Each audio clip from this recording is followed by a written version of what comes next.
Good evening, everyone. It is 7 p.m. I'll call the meeting to order. If we could please stand for the Pledge of Allegiance.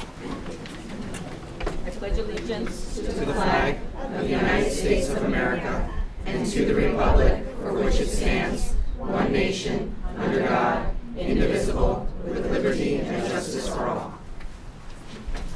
Thank you and welcome to our February 10th, 2020 business meeting of the Milford Board of Education. I will turn the meeting over to Dr. Kutaya for student recognition. Thank you, Ms. Glennon. Thank you, board members, for this great opportunity that we carve out each board meeting to recognize staff and students across the district. Just putting a spotlight on the many great things that are happening in Milford Public Schools. This evening we recognize students from Harborside Middle School. I almost said elementary, that would have been criminal.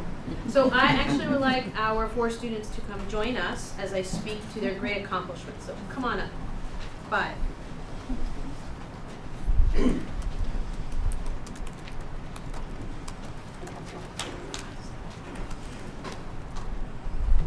So tonight we have the great pleasure of recognizing 5 student representatives from Harborside Middle School, particularly from the Wingman Advisory Leader Group.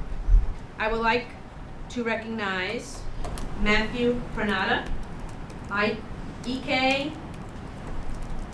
Opiami, Cheyenne Rose, Tommy Malillo, and Matt Krenecki.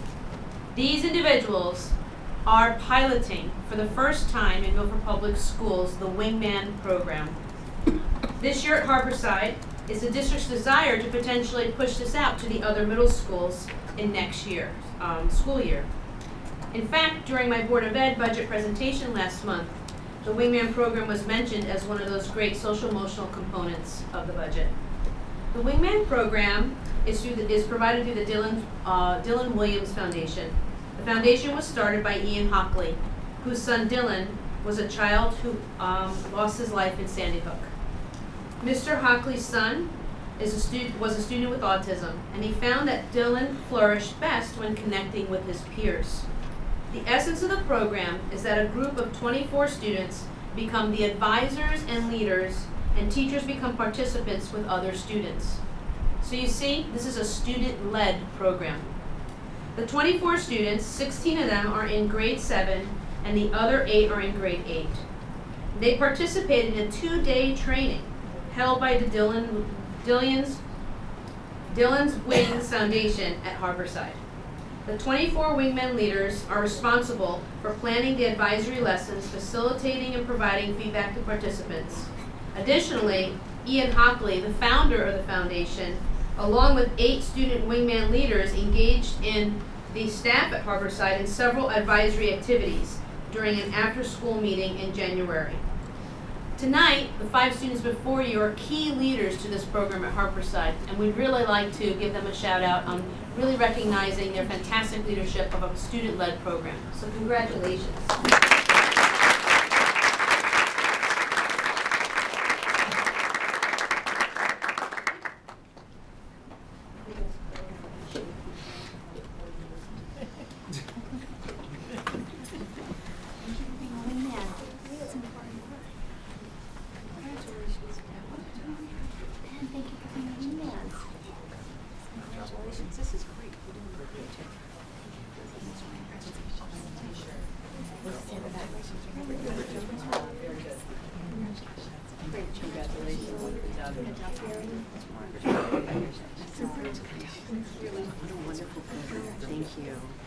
Thank you for doing this work.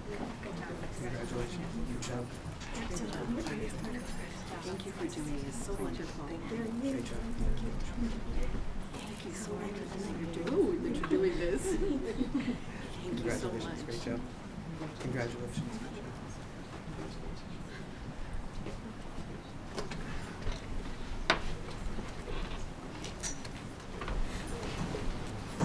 At this time, I'd like to ask Mrs. Melina Cora, art teacher at Live Oaks, to join me.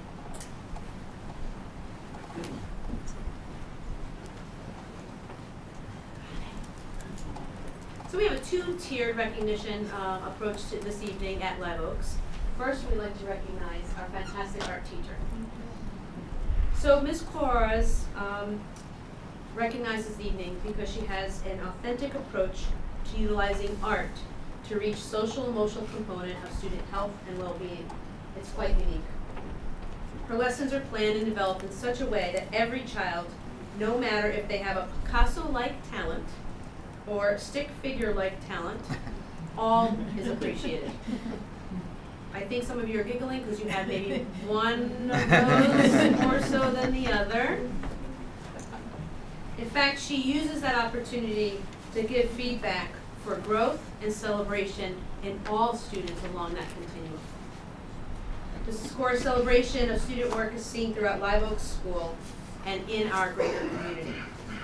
In fact, she has a social media page completely dedicated to the celebration of student artwork, which she maintains daily. Under her tutelage, students have demonstrated their ability to communicate their art forms with our community. She has brought out the very best in each one of our students, as we see the very best in her every single day. So thank you for giving all you do to our students at Live Oak. Thank you so much.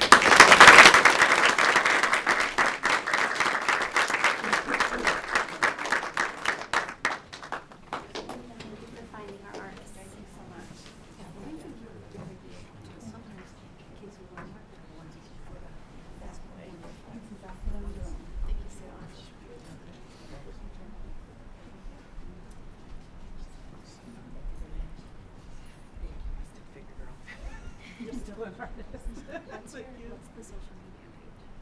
Live Oaks Art Stars. Awesome. Yes. Thanks so much. Thank you very much. Thank you. Great job.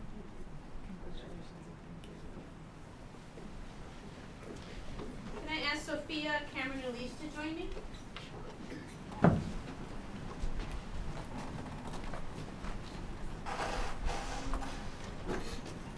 So what's beautiful about this recognition is that we have a couple examples of Ms. Cora's products and before us. So continue with the theme of art. Sophia, a 5th grade student, Sophia has blossomed as a dynamic artist who is not afraid to express her creativity and interest through her artwork. She's truly an inspiration to all, including her teacher and her peers around her. Cameron Ishmael, a 5th grade student, Cameron has matured into a very talented artist. His ability to have such a clear voice in his art is truly inspiring to his teacher and his peers all around him. He continues to astound his teachers with his talent and his ability to use his art to distinguish himself. And Elise Pitts, 2nd grade student. Elise is a role model student who is always willing to help a teacher or a friend. She gives her best in all that she does, and her art spirit is infectious. She impresses her teachers with her willingness to learn more and spend her free time working on art. Let's recognize and congratulate these students.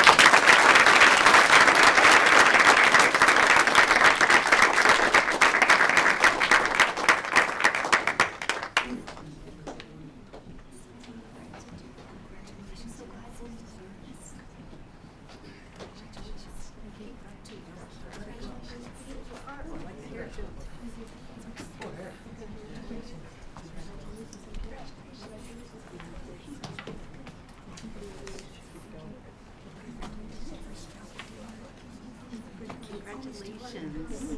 Congratulations. Keep it up. Great job.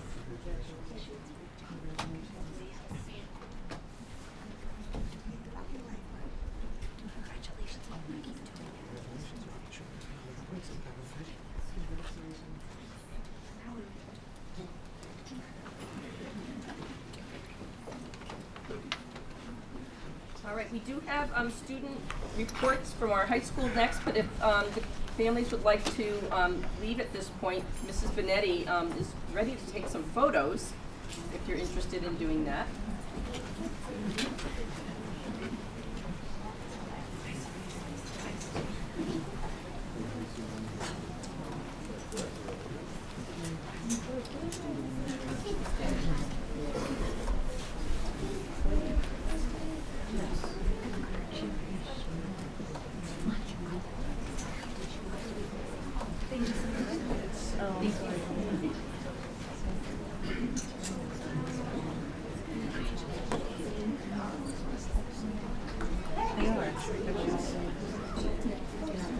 student reports. I believe Jonathan Law goes first this month.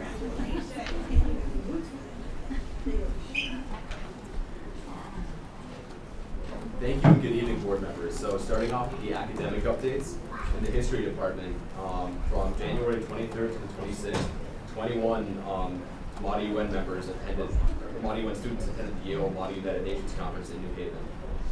On February 10th, so today, the AP Seminar on Human Geo classes attended a presentation from the law and M&I on human trafficking. The music department, this Saturday, the 8th, performed with the band Dizzyfish at the Parsons Auditorium. In the math department, January 30th was the Math National Honor Society induction, where we inducted 22 members. In athletics news, both boys and girls basketball teams have qualified for SECs and state tournaments. Indoor track competed in the SEC championships on February 7th and will be competing in state meets this week. Naheem Washington, Rayshawn Jacobs, Keyshawn Giles, Chris Wooten, and John Contaxis earned boys indoor track all SEC honors. On February 1st, cheerleading competed in the SEC tournament. On February 13th, gymnastics is hosting the SEC championships at Locke. And on February 15th, wrestling is competing in the SEC tournament. In school counseling news, on February 3rd to the 7th, Law celebrated National School Counseling Week by honoring our school counselors on social media, as well as having students write anonymous notes to every single counselor saying thank you for what you've done. On February 5th, the Wellness Wing, which is a collaboration between the school social work, counseling, psychology, and nurses, launched mindfulness practices for success with the MPS series, creating activities for all students which link to mindfulness and holistic student wellness. Students and staff participated in a guided meditation session and sensory moderation activities. In Law Amazing news, on February 8th, the Science Club competed at the Brown University Invitational in Rhode Island, and the book club started an origami bookmark project for their pen pals in Bridgeport. Thank you for your time. You have 4 minutes. Thank you. Thank you. Karina, you're on your own tonight? Yes. Performing? She's got it. I know. Okay, good evening, members. Unfortunately, Lucas has a swim senior night, so he won't be able to make it today. Board welcomes back after 10 years Mr. Dan Walsh in the Special Education Department. They also welcome Ashley Dodzwinski to the Milford Public Schools for the Certified Nurse Assistant Program. In the arts, senior Trevana Kandrak was recognized as an honorable mention in the 2020 Scholastic Art Awards. Trevana's photo on identity was honored at the University of Hartford late last month.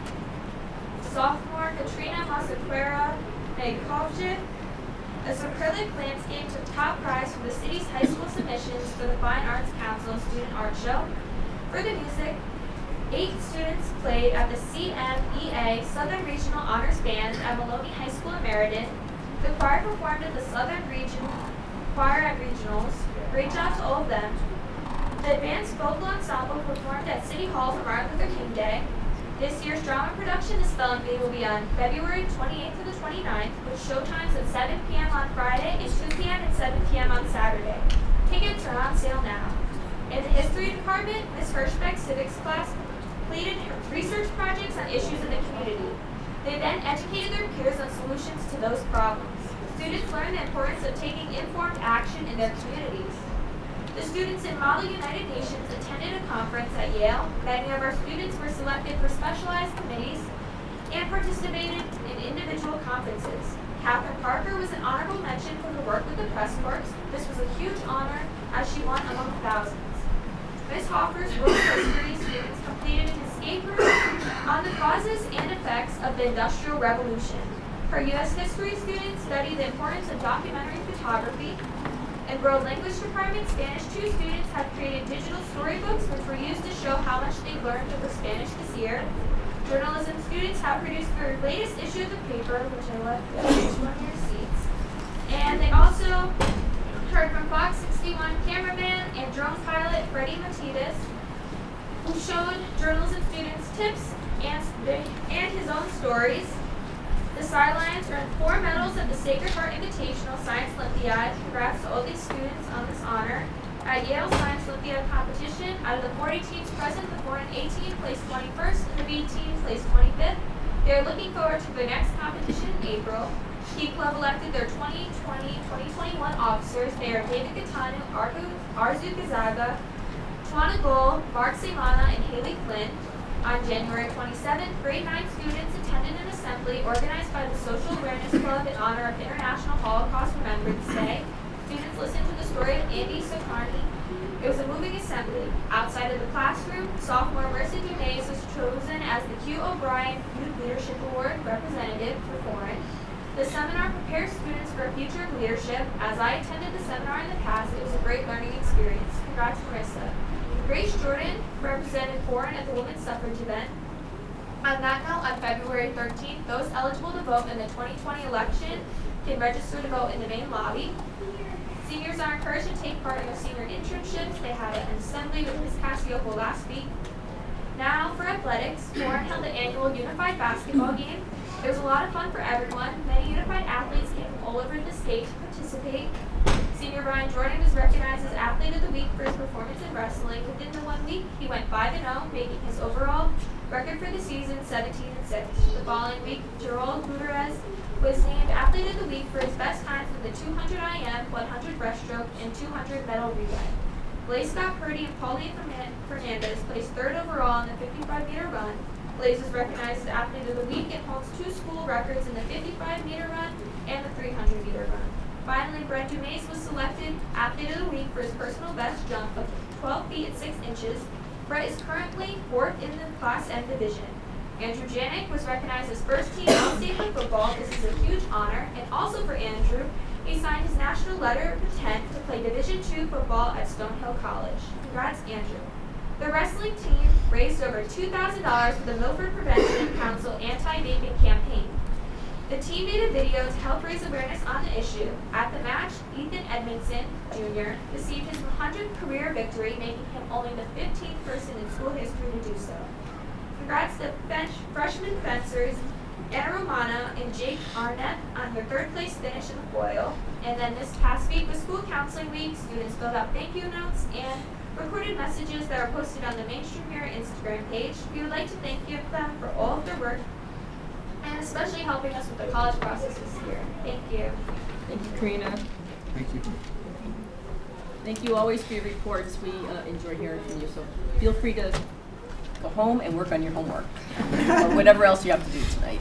Thank you. You're welcome. I'm going to read the public comment notice. Speakers may offer objective comments about school operations and programs. The board encourages speakers not to express personal complaints or defamatory comments about the Milford Board of Education personnel or any person associated with Milford Public Schools. Security issues and matters relating to negotiations and grievances will not be permitted. Consistent with the principles of the Federal Education Right to Privacy Act, discussion of students is prohibited absent parental waiver. Public comment does not allow for two-way conversation between speakers and the board, but we welcome and appreciate your comments and opinions, and all will be taken into consideration. Please note that our meetings are televised and live streamed on YouTube. We ask that you state your name and your address for the record and limit your comments to 3 minutes. Is there anybody who would like to address the board this evening? You can use the podium if you're more comfortable. I'm actually like walking around. Okay. I'm proposing that we have Can we have your name and your address for the record? sorry. That's okay. Serena Woolsey, and my address is 9 Hemlock Drive. Thank you. Okay, now I'll start. I'm proposing that we have later start times to our high school days. The average high school sleep schedule is about 8 to 10 hours. So then a study was done by the National Sleep Society, and it found that only 15% reported sleeping about 8.5 hours, which is a problem.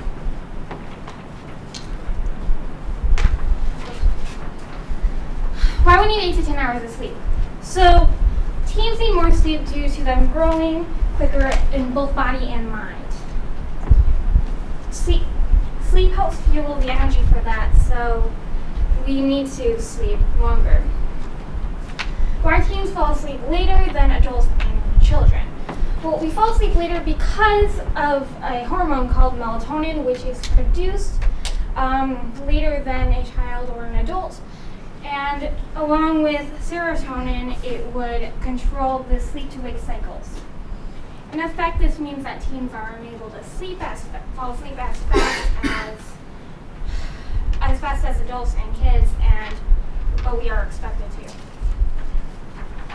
Insomnia.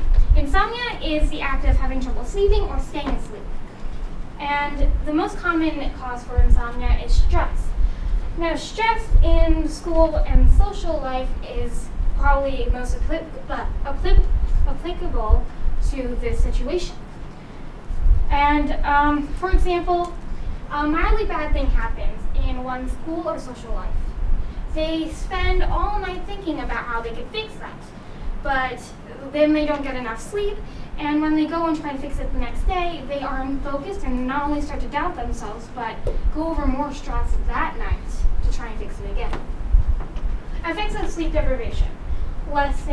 Trouble with concentration and memory, and lessened motivation. Of course, it's hard because then we lessen in motivation to do our assignments or study for the next test. And also depression, which we all know can be very serious.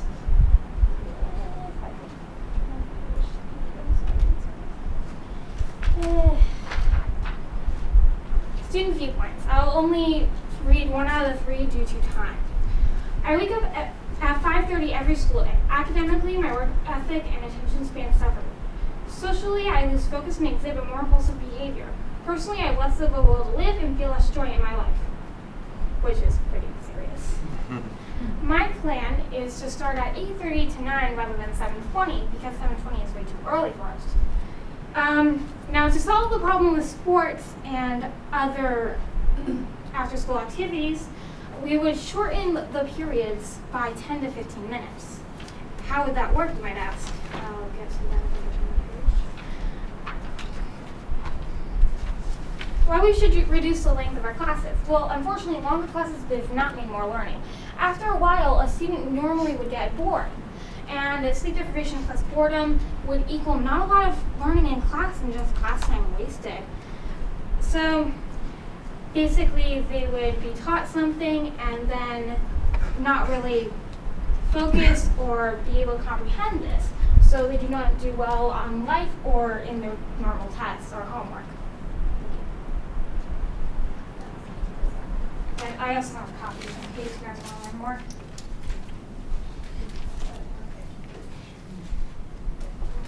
Thank you so much. Great job. Is there anybody else who'd like to address the board this evening for public comment? Okay, seeing none, I'll close public comment and move on to my chair's report.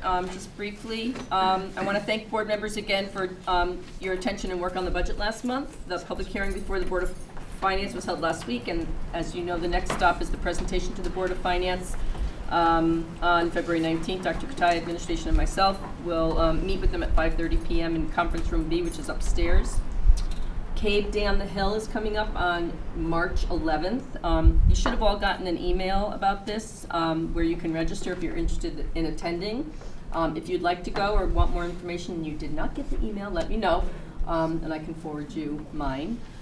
It's a day when, for new board members, when legislators, parents, other just people across the state of Connecticut gather at the Capitol to discuss issues relevant to Connecticut schools.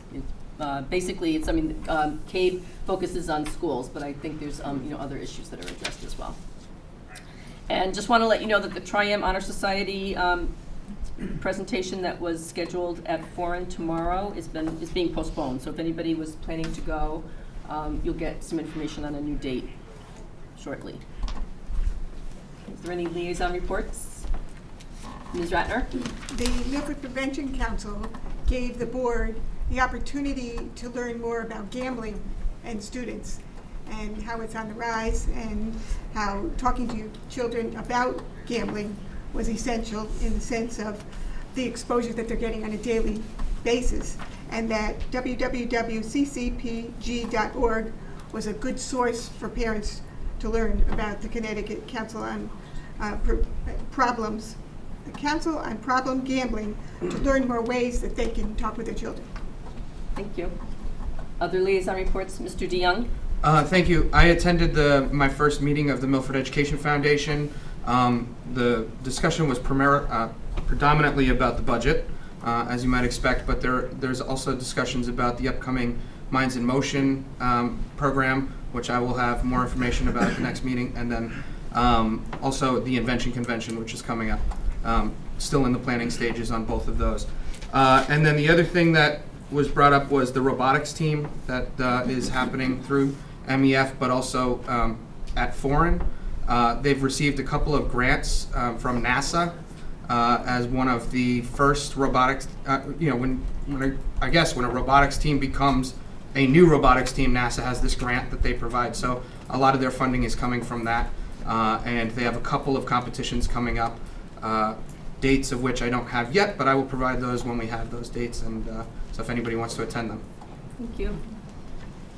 Any other liaison reports? No? Okay. Then we'll move on. We have some new business, one item, action item. Do you have a motion, Ms. Petrosky? Motion that the Milford Board of Education approves the working agreement between the CALU number 3, Milford Association of Education Secretaries, MAES, and the board effective July 1, 2019 through June 30, 2023. There's a second? Second. Second by Mr. Fowler. Any discussion? Seeing none, all in favor? Aye. Any opposed? Motion passes unanimously. Thank you. Move on to the superintendent's report. Thank you. I'd like to turn over to Dr. Federman. Thank you. Thank you, Dr. Estrada, Mrs. Glennon, members of the board. Tonight, we are looking forward to sharing with you an instructional highlight of our pre-K through 8 English language arts work to date.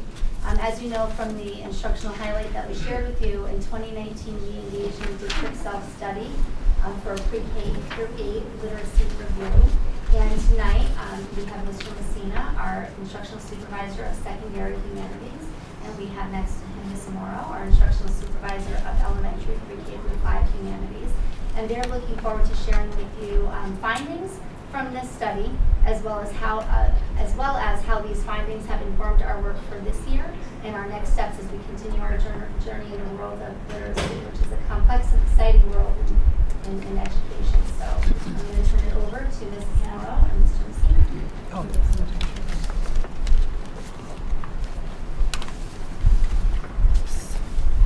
So we'd like to start off not so traditionally tonight. You've been to several board presentations where you have had someone stand and deliver to you.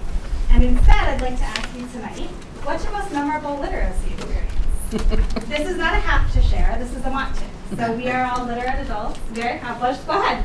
I loved Charlotte's Web. Do you want why or anything? I would love it. Oh, because visually it was so exciting when it was being, either I was reading pieces of it or the teacher, I could see it and I could have my own sound. So it came alive, the farm. Anyone else? Dostoevsky's Brothers Karamazov. You're an advanced kid. Glad to hear you elaborate a little bit. Can you tell us more? I read it for AP English in high school, and made me want to be a monk for a little bit. Yeah. So it was very eye-opening, very surreal experience reading that. Very long book. Yeah, I've heard that with Waiting for Godot. It was very short. Wow. Book report on that. So when I was in kindergarten, I read a book called Kittens, Kittens, and More Kittens. And it was probably really memorable because I wanted a kitten and my mother would never let me get one. But tragically, I remember growing up and then, and wanting to get that book out of the library, and it just vanished. And I was never able to read it or ever find it again. So if you ever see a copy of Kittens, I would be thrilled. And Anybody else want to share? I always loved reading, but the first time I remember not being able to put a book down, this is going to sound silly, but I read the Twilight books like in 4 days and like through the night, stayed up, like was so tired at school the next day. I just remembered loving it so much and not wanting to put it down. And then when the movies came out, you were equally as excited to see if they were matched the book. Then disappointed because the book was better. But yeah. So I'm going to date myself here. I was a Nancy Drew person. Oldie but a goodie. Yep, read them all. Mine was just going to the library. I still remember going to the Stratford Public Library, the main branch, and they had this great spiral staircase in the middle of it, that let you go into different parts of the library, which was so cool. And then trying to figure out how many books it could actually take up in one period of time. It was phenomenal. And I do attribute that, by the way, too. I had teachers who loved to read and let us read things that we loved. So one of the reasons we started this tonight is because there is genuinely a love for literacy and a love for education in this room, and we wanted to make sure we acknowledge that. Both Jim and I, when we started talking about this presentation, we started with this question, and I said, you know, growing up, I remember so vividly sitting in my first teacher's lap. At that point, it was fine to do that, and she read something, and I remember the feeling that I had. So it was so much more about the book. It was about the feeling. And it was about the fact that she cared enough about me that she was reading this book. Although it was to the whole class, it felt like it was just to me. I couldn't help but notice as each of you were sharing your stories, your faces lit up like ours do when we talk about these things. So for me, the Peabody Museum is like the center of our family. My mother was a docent at the Peabody Museum, so I loved going. And so I would race home at the end of the day after school to go home and read more about dinosaurs because I wanted to know more about these amazing creatures that we would see at the Peabody Museum. That ignited my curiosity, my desire to read about dinosaurs, write about dinosaurs, probably talk about them all through dinner with my family. But it was that excitement that we had and shared with all of you as those experiences happened for each of you and your families as you were growing up. And so that's what we strive for the students of Milford Public Schools. We want them to be equally excited about literacy. And so we're very happy to be able to share some of our thinking with you tonight. And so I'm going to start with an image that we might not immediately connect with literacy, and that is the image of a mountain. When Beth and I were in our initial planning phase to talk to you tonight, we were thinking about the fact that on the surface, when we look at a mountain like this, it might be very intimidating. Similar to how our children arrive in Milford Public Schools. They come into their first preschool and kindergarten classrooms, and they look around and they're amazed by all of the things that are in the classroom, all the books that are there. They're so excited about being able to write and read and learn to spell and all these exciting experiences that they have. But they're also thinking that this is going to be an immense climb for them, that there is tricky work ahead for them. And the wonderful thing about Milford Public Schools, and we're going to come back to this image many times throughout our presentation, is that we know that we are very blessed in this district to have caring adults who are there to escort our children up that mountain, to work with them and to support them, to give them the supplies that they need so that they can be successful as they climb higher and higher up the mountain of literacy development for each of them as individuals. So you'll notice at the heart of our vision is students.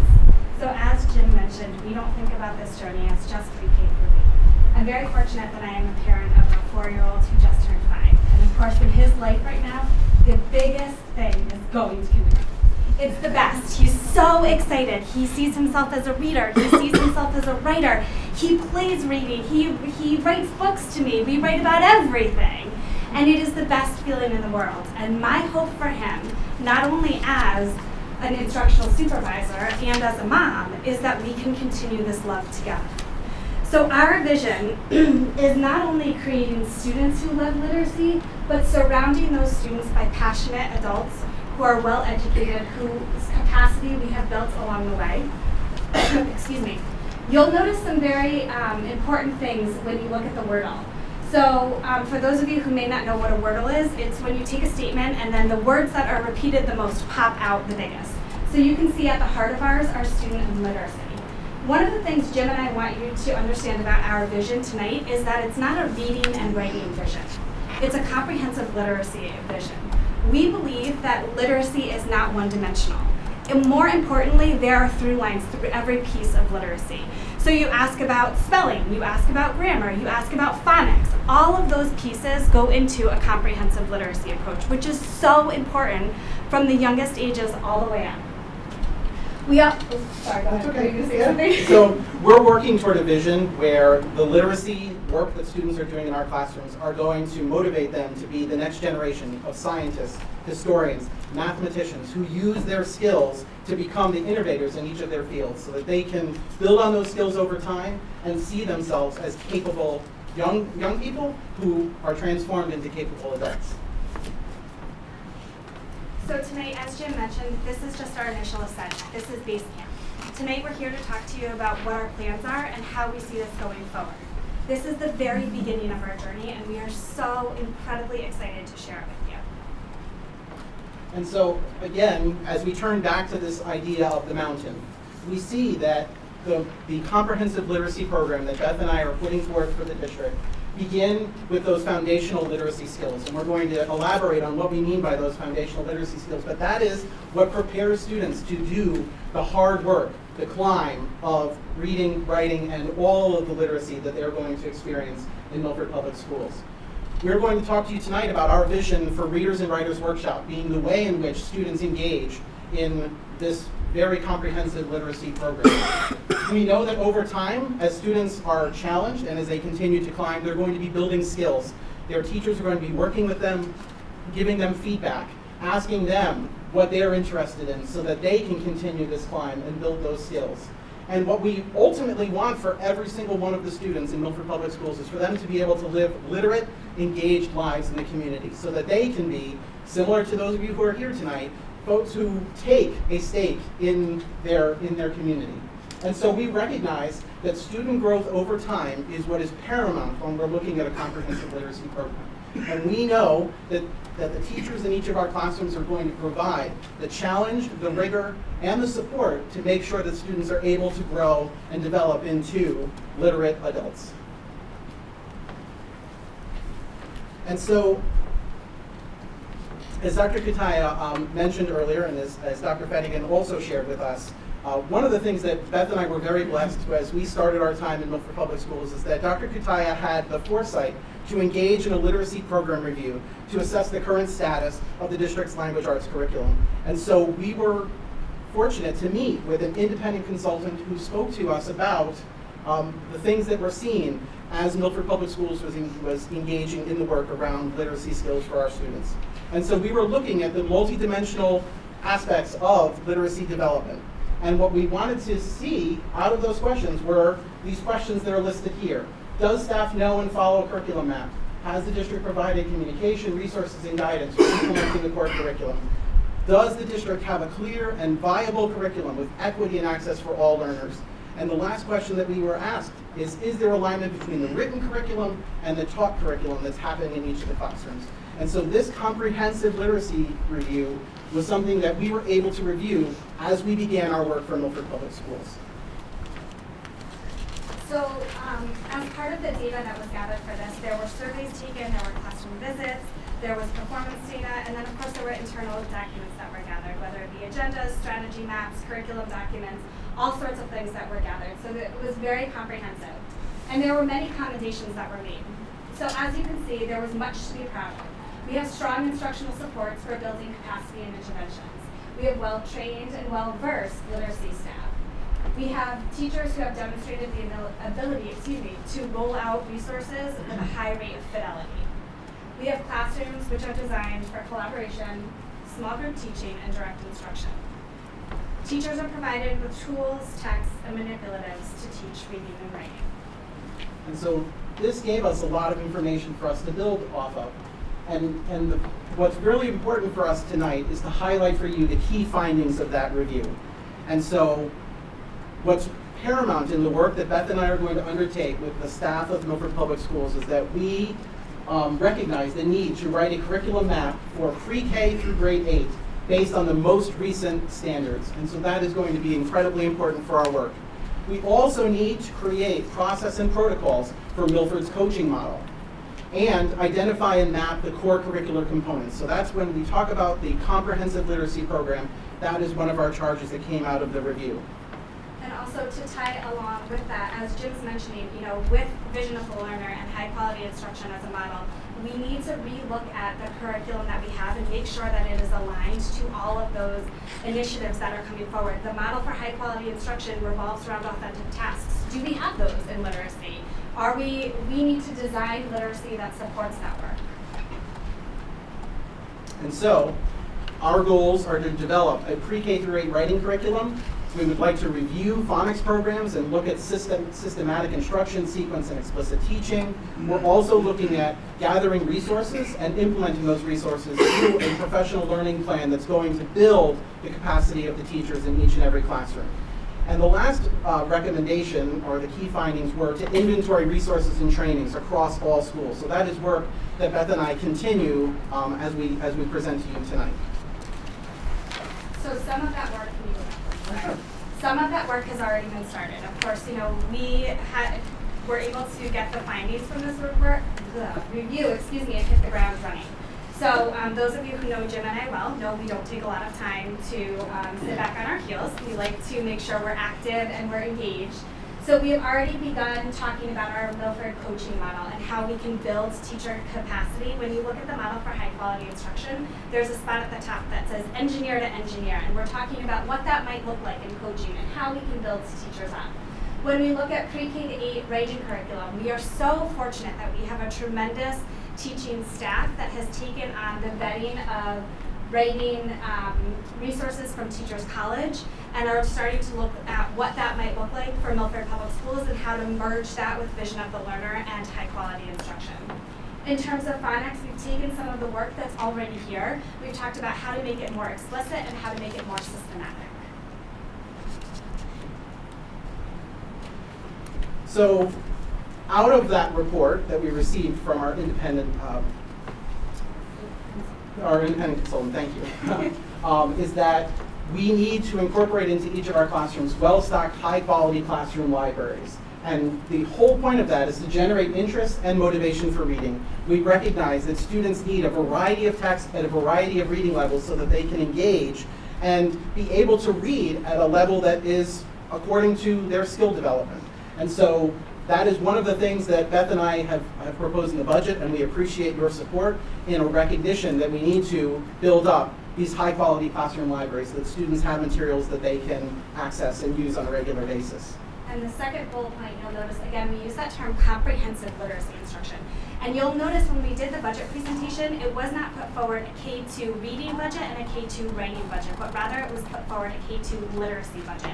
Again, going back to my initial statement, we are no longer at the point where you can teach these skills in isolation. Students really need to see the overlap between phonics, reading, writing, spelling, grammar. They have to see all of those components and how they overlap and merge into each individual area rather than being taught in isolation. So of course, this has implications on other areas, such as scheduling. We know that writing cannot just, best practices dictate writing cannot just be taught in departmentalization. We need to really look at what's best for our Milford Public Schools and see what our students need in terms of a comprehensive literacy rather than literacy in isolation. And one of the common requests that came out of the schools as the consultant met with teachers was the need to provide revised implementation resources for teachers to know what are the resources that they have at their disposal every single day in order to provide that high quality comprehensive literacy instruction in each of their classrooms. And so one of the other recommendations that came out of that report was to move toward a workshop model as a delivery method for core instruction. And so it is off of that recommendation that Beth and I began our work and saw it as an opportunity to engage our staff in reviewing those resources that best align to that recommendation. So we wanted to make sure we gave you a strong visual for comprehensive literacy because I don't know that this is something that many people talk about. When we talk about comprehensive literacy, specific in the elementary school, you'll notice we address certain parts of word work, concepts of print, phonological awareness, phonics, spelling. It's all there. It's just intertwined into reading and writing rather than taught in isolation. Again, we think it's really important that not only do students learn what a vowel team is, but they also learn how to read it and they also learn how to write it. So it goes all the way through literacy. And in the upper grades, yeah. So in the upper grades, that work continues. So when we're talking about vocabulary building, it's students learning the academic vocabulary that is specific to that subject. So they can read like a historian, like a scientist, like a mathematician. They're going to continue that vocabulary development. As they are reading, they are still engaging in that comprehensive literacy practices through book clubs, where they're having lively discussions about the books that they're reading in their classrooms. And of course, with writing, it's incredibly important for us to see that students are going to continue to refine those skills as they ramp up the sophistication of their writing over time.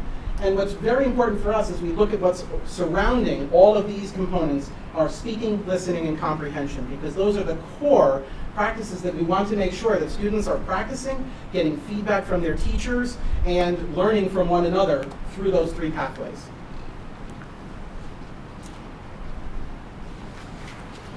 So we have talked with you in the past. I know when I was here for world language, many of you saw me talk about vision of the learner. I know it came in again when you were learning about the new science hubs that were proposed. We wanted to give you a little bit more of a glance as to what that looks like for reading and writing. So in terms of scholarship, we pulled some of the language directly from Vision of the Learner. Master reading, writing, and communicating across the academic disciplines. So again, you think about comprehensive literacy, it can't just be in an ELA block. It has to happen in social studies. It has to happen in science. It has to run across all of the areas. You think about citizenship. You want to be able to engage in multiple perspectives and embrace diversity. The beauty of being the humanities person is I get to look at not only reading and writing and literacy, but also world language. And think about how we're creating citizenship from different perspectives and how we're looking at it from a world language perspective as well as a language arts perspective and how to merge those two worlds together.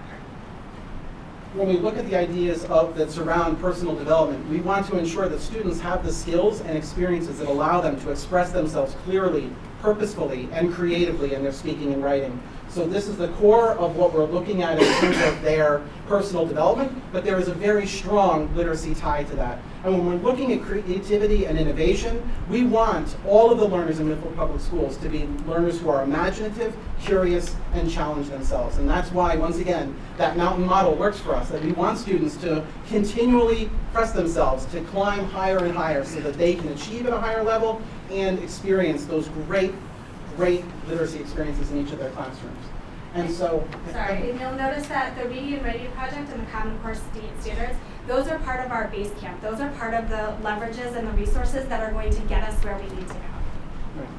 And again, we tie back to this model for high quality instruction that the district has spent so much time and resources around, is helping staff to see that the literacy experiences that students will have are very much tied to that high quality instruction model for the district. So you've seen this curriculum vision statement. Again, I'm not going to go through it. I just wanted to remind you of it. So in everything that we do as an instructional supervisor team, myself and Jim, our STEM colleagues, our student development and wellness colleagues, we tie back to this vision statement. This is what we believe about curriculum. And you'll notice on the next slide, it pulls out specific words. So we believe in high quality learning experiences. We believe in Milford's vision of the learner, and we believe all learners should have certain assured experiences. We believe that all learners should have high quality instruction, and everyone is able to think beyond themselves as individuals. And so when the instructional supervisor team met and we started talking about our curriculum position statement, we wanted to recognize that there are very important components. So curriculum, high quality instruction, and assessment are at the core of the work that Beth and I will be engaging. And we want to ensure that the staff who are working with the children of Milford Public Schools have professional learning experiences that allow them to continue to develop their skills as teachers, be reflective, have conversations about how they can improve the high quality instruction that is happening in each of their classrooms, because it is about building the capacity of the teachers in those classrooms. And we want to talk to you a little bit, just give you a little glimpse into professional learning. So professional learning doesn't always look like our Wednesday professional learning time. In Milford right now, we have what are called vetting sites. So in these vetting sites, I'm walking into a first grade classroom, a kindergarten classroom, a second grade classroom. I'm teaching a writing lesson, and then the teachers and I and the coaches and I are engaging in a dialogue about what they noticed about the resource, what they noticed about what kids are capable of. And we're talking about those grappling tasks. So although we list professional learning, I want to make sure you see it as something outside of just Wednesday professional learning. something that's truly embedded in all that we do. And that work will continue with our middle school teachers as we engage them in this process as well. And as we gather more resources, we will be having similar vetting sessions at the middle school level as well in the future. And so we tie back to this curriculum cycle again to recognize that Beth and I are working within this cycle with each of our departments. And so with our English language arts teachers, we are going to be working with them beginning with our program review and our writing cycle in the near future. So we're going to walk you through our goals in just a few moments to tie back to that. But similarly to how we're asking students to climb and build their skills over time, the same things are going to be happening with the staff of Milford Public Schools. So as we are building student skills, we are also building the capacity of teachers. And so the program review that we shared with you, we're looking at the assessments that are given in Milford Public Schools. We're also looking at the findings and recommendations from the report that we shared, and we're using that as our basis to be very transparent with staff about the recommendations that were made and the actions that we're going to take going forward. We're then going to engage our staff in a writing cycle with the support of their literacy coaches so that they are seeing the fruits of their work. After the vetting of resources happens, we're looking at incorporating those practices into our classrooms. Once that piece has been completed, there will be initial implementation and revision and many conversations about how we can improve the work. And finally, the climb is going to lead to systemic implementation, where we recognize that classrooms throughout the district will be using these resources to engage students in those comprehensive literacy practices. And what's incredibly important for us is that all along in this, there is embedded professional learning. So as Beth mentioned, going into classrooms and modeling instruction for teachers, having conversations about the work that is happening, and continually looking at that revision cycle as an opportunity for us to engage staff and continue to build their capacity. And so, as has been presented to the board in the past, Beth and I are working within the curriculum revision calendar. And so you'll notice that there is one stripe of humanities, but we are working in tandem with our colleagues in STEM, Fine Arts and Library Media, and Student Development and Wellness. So this work is going to be happening concurrently, where we are working together with the other instructional supervisors, our district administrators, and all those who want to engage in that work. And so we have mapped out for ourselves our plan for the next few years, which we're going to elaborate on and give you some more specifics to our English Language Arts program. So as I mentioned earlier, K-through teachers are already exploring resources that are aligned to Readers and Writers Workshop. Before I arrived at the kindergarten teachers, we're very fortunate that many of them had the reading units of study from Teachers College purchased for them, but many of them did not have the same training. So again, going back to that key program review and finding, they didn't necessarily have the same rollout of it. So we're doing a bit of a revamp. So we're talking about not only writing in kindergarten, but we're also talking about how the reading and writing units fit together. Again, I think it's very important for me to stress that kindergarten through second grade is looking at a literacy approach, not a reading, not a writing approach. It's very important that the teachers see the overlap. So this to me is a big priority. They're also exploring some phonics resources that align with a comprehensive literacy approach. The phonics program that it was here and is still here is a wonderful program, but it doesn't necessarily tie in naturally to reading and writing. So what we're working on is helping build teacher capacity, again going back to Jim's point, about how to tie that phonics work in that's very important into their reading and writing, so kids are getting an opportunity to practice.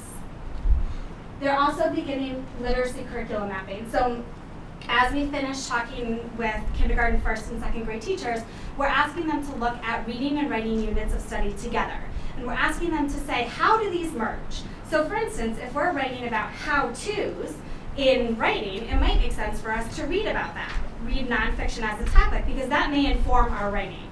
And making sure that alignment is there is very important for us. Teachers have often felt that there was a bit of a disconnect, so it was very hard if they were reading fiction to write nonfiction. Their students didn't always see the overlap. So we're being very intentional about how we move forward with our scope and sequence of units and how the units overlap, and we're really soliciting teacher input because they are our boots on the ground, and we think it's so important that we make sure this meets all of the needs in their classroom. And at the secondary level, we have our curriculum leaders and teachers that are participating in professional learning or on the Readers and Writers Workshop model. Our middle school coaches are working in collaborative teams to develop teacher capacity to support the needs of students across all content areas. So I'm very fortunate that I have strong literacy coaches at our middle schools who are working so that on March 5th, when we have our full professional learning day, that the teachers who are working with the next generation science standards will be looking at what are the core literacy practices that they can use to support students in science to help them read like scientists. And so they are continuing to think about how this ties into all of the humanities, but also to our brothers and sisters who are STEM teachers as well. And this summer, Beth and I are very excited that teachers will be participating in a homegrown institute. So here in Milford Public Schools, looking at building their teacher capacity for high quality literacy instruction. And so that work is going to be continuing throughout this school year. So again, just to ground us back into the key findings, one of the things you'll notice is that many of the goals that Jim and I have made this year are really directly tied to those key findings in the program review. So as we looked at the key findings, we made sure to keep that as a lens for our goals for this year. So again, as I said earlier, not wanting to waste any time, Jim and I made sure we were grounded in those program findings and really addressing what that program review found as the findings for going forward for Milford Public Schools. And when we look forward to the next school year, we're excited to continue that growth, to continue to use the findings of the report to drive the work that we're doing into the future. So I'll let Beth start by talking about what's happening at the elementary level. So you'll notice a shift on this model. In the previous goals, it talked about K through 2. Next year, we'll shift looking more along the lines of pre-K through 2. Of course, with the world language roll-up coming, we want to make sure that we're not overwhelming teachers because we know many of them have a shortened day. So we want to make sure we're giving our youngest scholars the very best of everything we can offer, and also making sure that it's very playful and it's fun. As I mentioned, being the mom of a little one, I want to make sure whatever our pre-K students are finding, it's playful, it's fun. I don't want it to feel like work. Unintentionally, having them read and write is one of the best things that they can do. Well, we are very intentional. It doesn't feel like work to them, but behind the scenes planning is very important. We also are going to continue to explore phonics resources that align with that comprehensive literacy approach. Again, the goal is to really look at literacy as a whole, not in isolation, so making sure that no matter the grade, we're really talking about the transfer from area to area. And next year, we're very excited that our middle school literacy coaches and curriculum leaders will review and pilot resources aligned to Readers and Writers Workshops. So we appreciate your support for the portion of the budget that Beth and I proposed to support that work.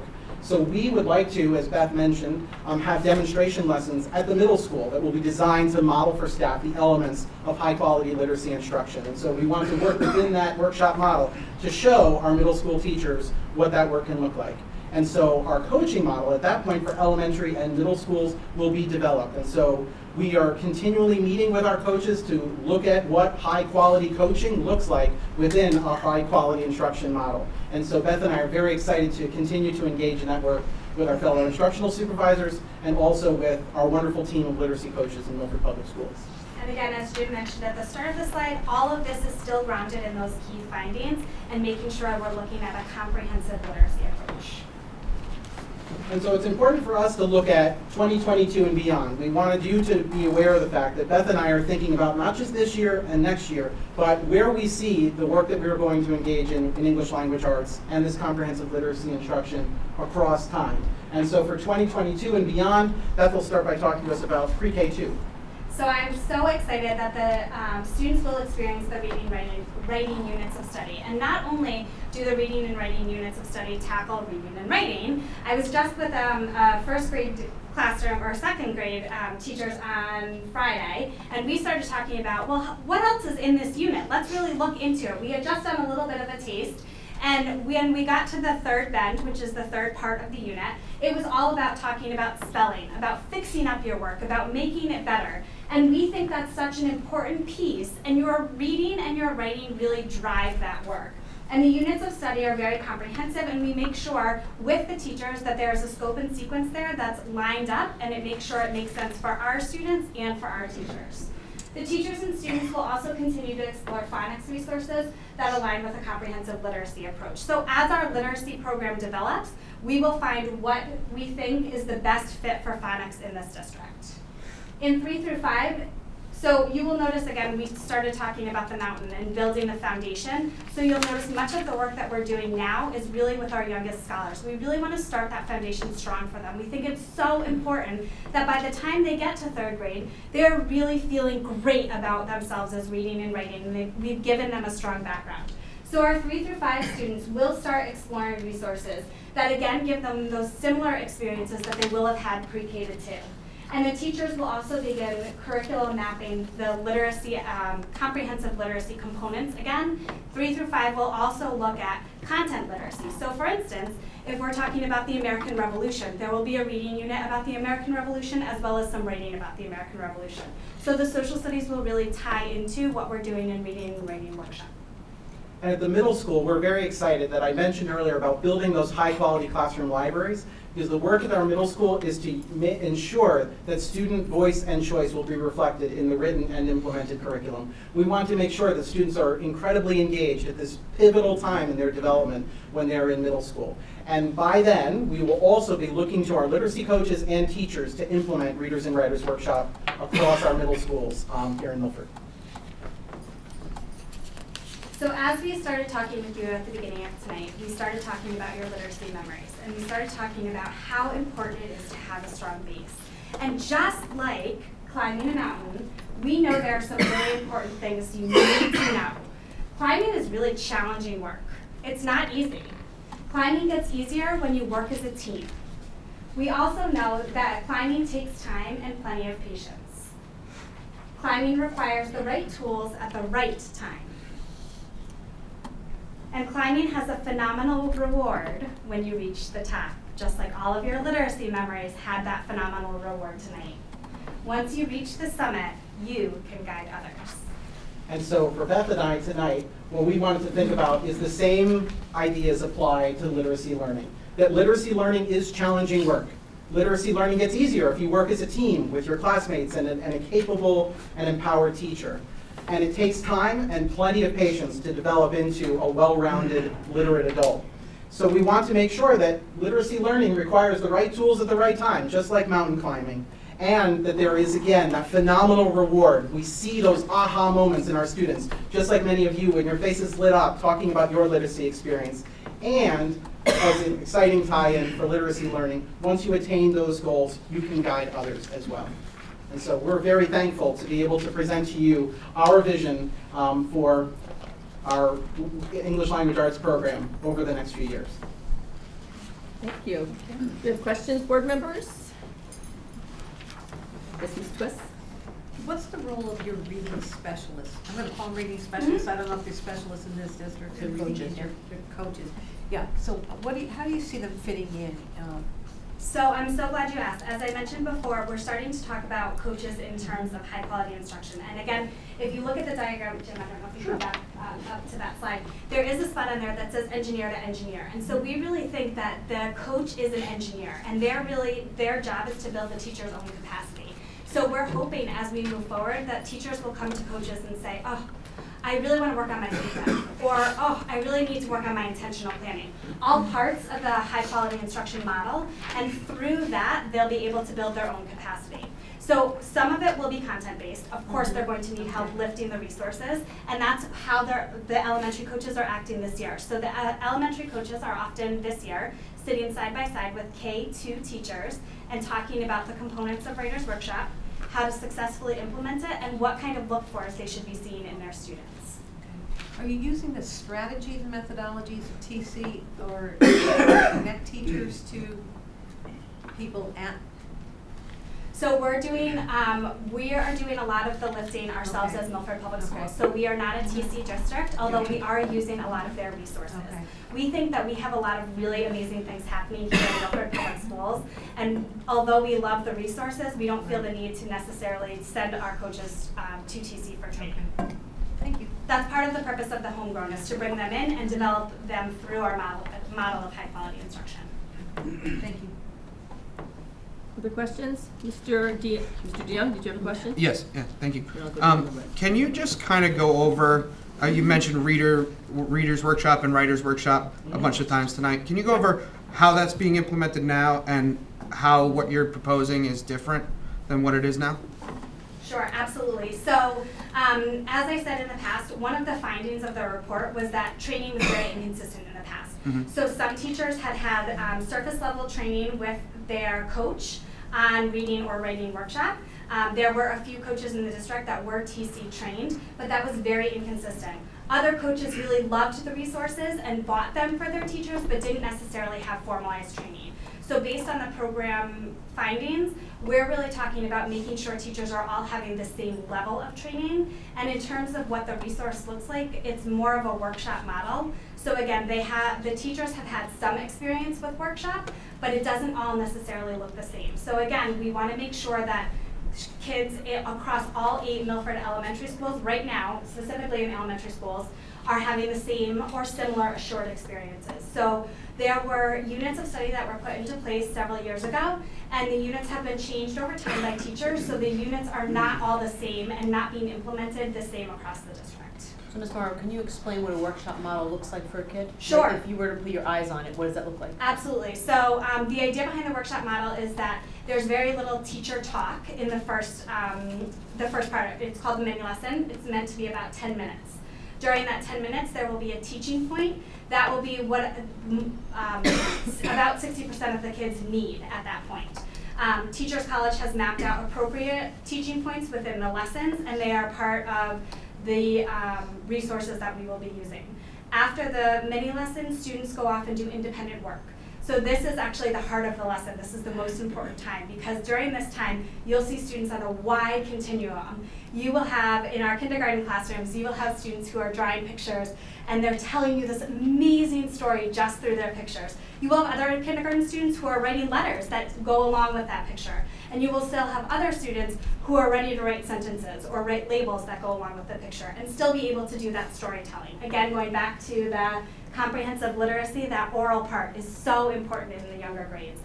While the students are working, as the teacher, you will be walking around and you'll be conferring with them, So you'll be thinking about strategic moves that you can make as the teacher to push the student just a little bit further to help them grow as a writer or a reader. And then if you see a group of students who have maybe similar needs, you'll pull them as a small group and work with them and then send them off. One of the things we're focusing on is really building student agency. So I might come up to a student and I might say, oh, Johnny, I noticed you started putting some letters. Do you think you could stretch out those sounds you hear in the word bat? Go ahead and try it and I'll be right back. So giving the student the agency to do what they can, walk away, and then come back and support them with what they're doing. The other piece of that would then be a mid-workshop. So if you see students are off task or need a refresher about something, you might give a quick mid-workshop, a voiceover, if you will, as to, I noticed a lot of students seem to be done today. I want you to remember, if you think you're done, you've just begun, this is the anchor chart we used today. Make sure you check your work. At the end, you would do a share. You would highlight students' work that has really exemplified what you've asked for. Reading workshop looks much the same. Replace writing with books. So students are in just right books. So when we say just right books, we think of the Goldilocks analogy, right? It's not too hot, it's not too cold, it's right in the middle. We want enough that students are challenged, but not so much that they're frustrated. And again, similar idea, the teacher will confer with students or pull small groups. And so we envision having that workshop continuum from pre-K through grade 8. So at the middle school, there will be an increased level of sophistication. Those mini lessons might look a little different, but basically this is a very similar model where they would have time to teach mini lessons, work with small groups, give individual students and small groups of students some feedback to help them continue to grow. And that's not happening at the middle school level now, that in that way? It's inconsistent. Okay. And so part of what Beth and I are recognizing that among the three middle schools, there are teachers that are working incredibly hard, but we want to make sure that we're working toward a unified vision and that folks have the training that they need to implement that with fidelity, so that when you walk into one classroom, you're seeing a very similar experience in another classroom, because it's about making sure that students have those assured experiences and outcomes, so that no matter which middle school you happen to go to, when you walk across that stage in 8th grade and you are ready to move on to our high schools, they have a skill set that they're ready to take with them. Okay. And I would just add on to that, it's the same with our 5th grades. So not only do we want to look at the alignment of all 1st grade classrooms, we want to look at the alignment of pre-K to 5 and making sure those 5th graders are having similar experiences, so when they go into the middle schools, they're coming in all at the same place or similar places. So I noticed there was no, in the next 2 years, doesn't seem to be any mention of 3 through 5. Is that because of where they're coming from? And so there's going to be like a little bit of a gap in between those? So you'll see that it's this year, our current year, we've already started vetting for pre-K to 2. The next year, again, same thing. What Dr. Nobley and I did was try to be very mindful about how we were working with teachers. So you'll notice in much of the math work that I know he's going to do an instructional highlight of, and on our curriculum revision calendar, he's working with 3 through 5 in math. So we didn't want to overwhelm. So we were trying to be very mindful of making sure we were not doing too much too soon. Makes sense. Okay, thank you. So just to dovetail off of that, the workshop model piece, I think I heard you say there was a desire to move in that direction, so this is being teacher-led? Teachers wanted to move in this direction? So one of the findings of the report was that many teachers asked for more consistent training and also more of a move towards the workshop model. So again, I think teachers had seen glimpses of it, but I think the difference in training had been frustrating. Great, thank you. Ms. Wolf-Boynton? So I believe you had mentioned about the importance of classroom-based libraries with this program, and also made a reference to having that connecting with the current budget. I'm just wondering if you could talk a little bit about the consistency and like maybe the quality of the classroom-based libraries that we have right now, and like in what ways you are looking to make improvements. So we talked about making sure that student voice and choice is incorporated. And so oftentimes when you walk into a classroom now, you'll see an entire class of students engaging in one novel where they're reading that all together and they're engaging in one text. And what we want to make sure is that there is a library in each classroom and that our school libraries themselves are ready to support students at a variety of reading levels. So you might be engaging in a unit around dystopia, but it doesn't mean that every student is reading the exact same book. And so we want to ensure that we have those resources available so that students are able to access the text in that Goldilocks spot, that just right, not too hard, not too easy spot, so that they can challenge themselves and look thematically at what the book is teaching, but not necessarily having every single student engage in the same text. Do we have a shortage of books, or are we looking to, I guess I'm wondering if there's an inconsistency between the quality and numbers of books in the different classrooms? Yeah, I think as we go from classroom to classroom, we see that there are texts, but one of the things that I'm curious to see is what is the amount of books that are taken out of those classroom libraries. So are these books that students are interested in, are they engaging in those texts? So these are the questions that we're asking as we walk around, because you might walk into a classroom and see many books, but if they're not being used by students because it doesn't engage them in their interests, they're not at an appropriate reading level for them, it's not going to be well utilized. And so we want to make sure that we're being very mindful that whatever we acquire to add in addition to these classrooms will be text that will be based on student interest. So I'm planning to survey our middle school students. What are the topics that you're interested in reading? Who are the authors you really love to read? So that those books are the ones that we can then have students engage in, so that it gets them more excited about reading because they're reading Nancy Drew, if that's what they like, or they're reading Charlotte's Web, if E.B. White is what really lights them up. So we want to ensure that the resources that we have in our classrooms match student interest. Let me address that as well. So through the review that was conducted and through our own work in classrooms over the last couple of years, it is found that some of our classroom libraries are aged. So we have probably a weeding out. We most notably know that about our libraries. We've run some stats on the average age of our libraries, number in the collection, circulation. So we have some work to do in our school-based libraries, but in our classrooms, we're finding that in some classrooms there are many more books, and some there are too few. So that's inconsistent. We also see some classrooms have more up-to-date, more diverse collection of greater interests representing different cultures, and some other classrooms don't. And we also particularly find that the units of study that we have in our curriculum are not always supported by, particularly at the elementary, a plethora of literature, because little kids, they go through books like that. Checking out one book from the library for a 6-year-old, well, they're done in 10 minutes. Right. So we're finding the same in our classrooms, that we need many more text for our young people that are better aligned with what's being studied. And that also is, it's misaligned. So there is some work to do around intentional building of classroom libraries. There has been money, as supported by this board and community, to purchase classroom libraries. But I think we need a more centralized, intentional plan for building them for kindergarten, aligned to the curriculum, for building them for first grade, aligned to the curriculum. So there needs to be a little bit more intentional purchasing in that area. Does that better answer your question? Perfect. Thank you. So between the two of you, perfect. Thank you. Other questions? Mr. DeYoung? Sorry, can I just follow up on, I don't know if I understood you correctly. So you said something about leveled text at the middle school level. Can you talk about what that looks like? Because, in the elementary level, I can understand that where kids are, at a certain level of reading. I'm not sure how that translates to the middle school. Yeah, so just like within a classroom, you have some students, like Mr. Pulowski, who is ready for really high level text, and then there was probably somebody who was sitting in that classroom with him that might not have been an AP student that wasn't quite ready for a text of that depth. Right. And so we recognize that at the middle school level, there are striving readers who are still working to develop those skills, and so we don't want to put books in front of those students that are really challenging for them to comprehend. And so while we are building their skills, we might have intervention, we might have students who are working in small groups or one-on-one with a literacy interventionist that they're building. And while that's happening, we want to ensure that they have a text that is at their reading level. So what does that look like in the various subject matters? So, I kind of go to science for whatever reason.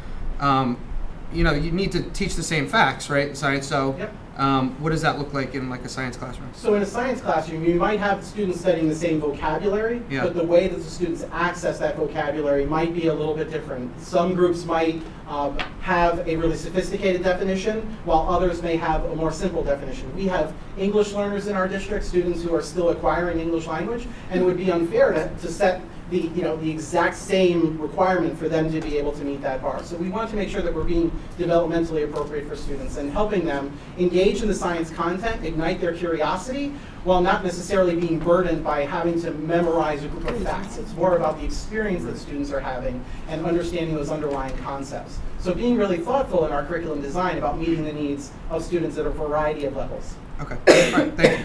Something that I would just add to what Mr. Messina has said is that we recognize that with Voice and Choice, we have a variety of readers who we want to make sure we think about the classroom environment and how we provide access to text. So how classroom libraries are formed and designed at the elementary level and secondary, and as well, we have wonderful technology also that we can use to provide different levels of support. And I know Mrs. Swift and I talk about this a lot for our readers throughout the district.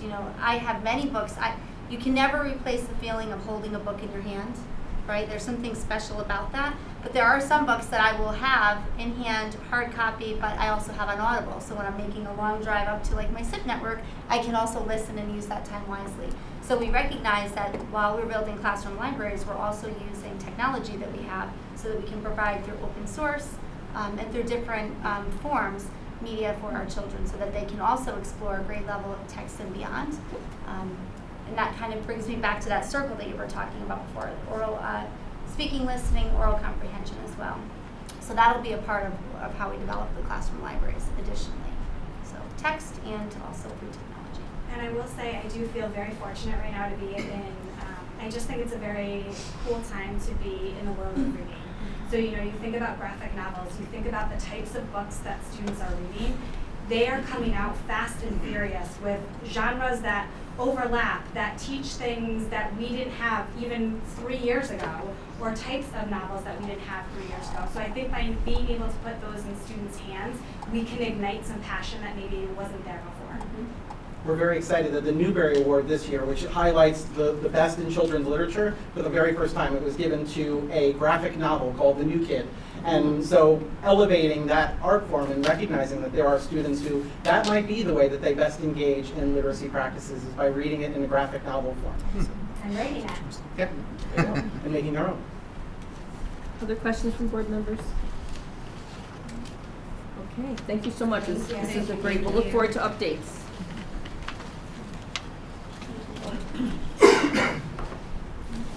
So at this time, as we annually do, we're excited to share with you an update on our school safety and security procedures and invite Mr. Jeffrey Nielsen, our coordinator for school safety and security, to share some information with you.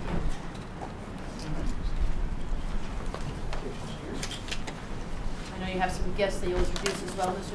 Nielsen. Yes.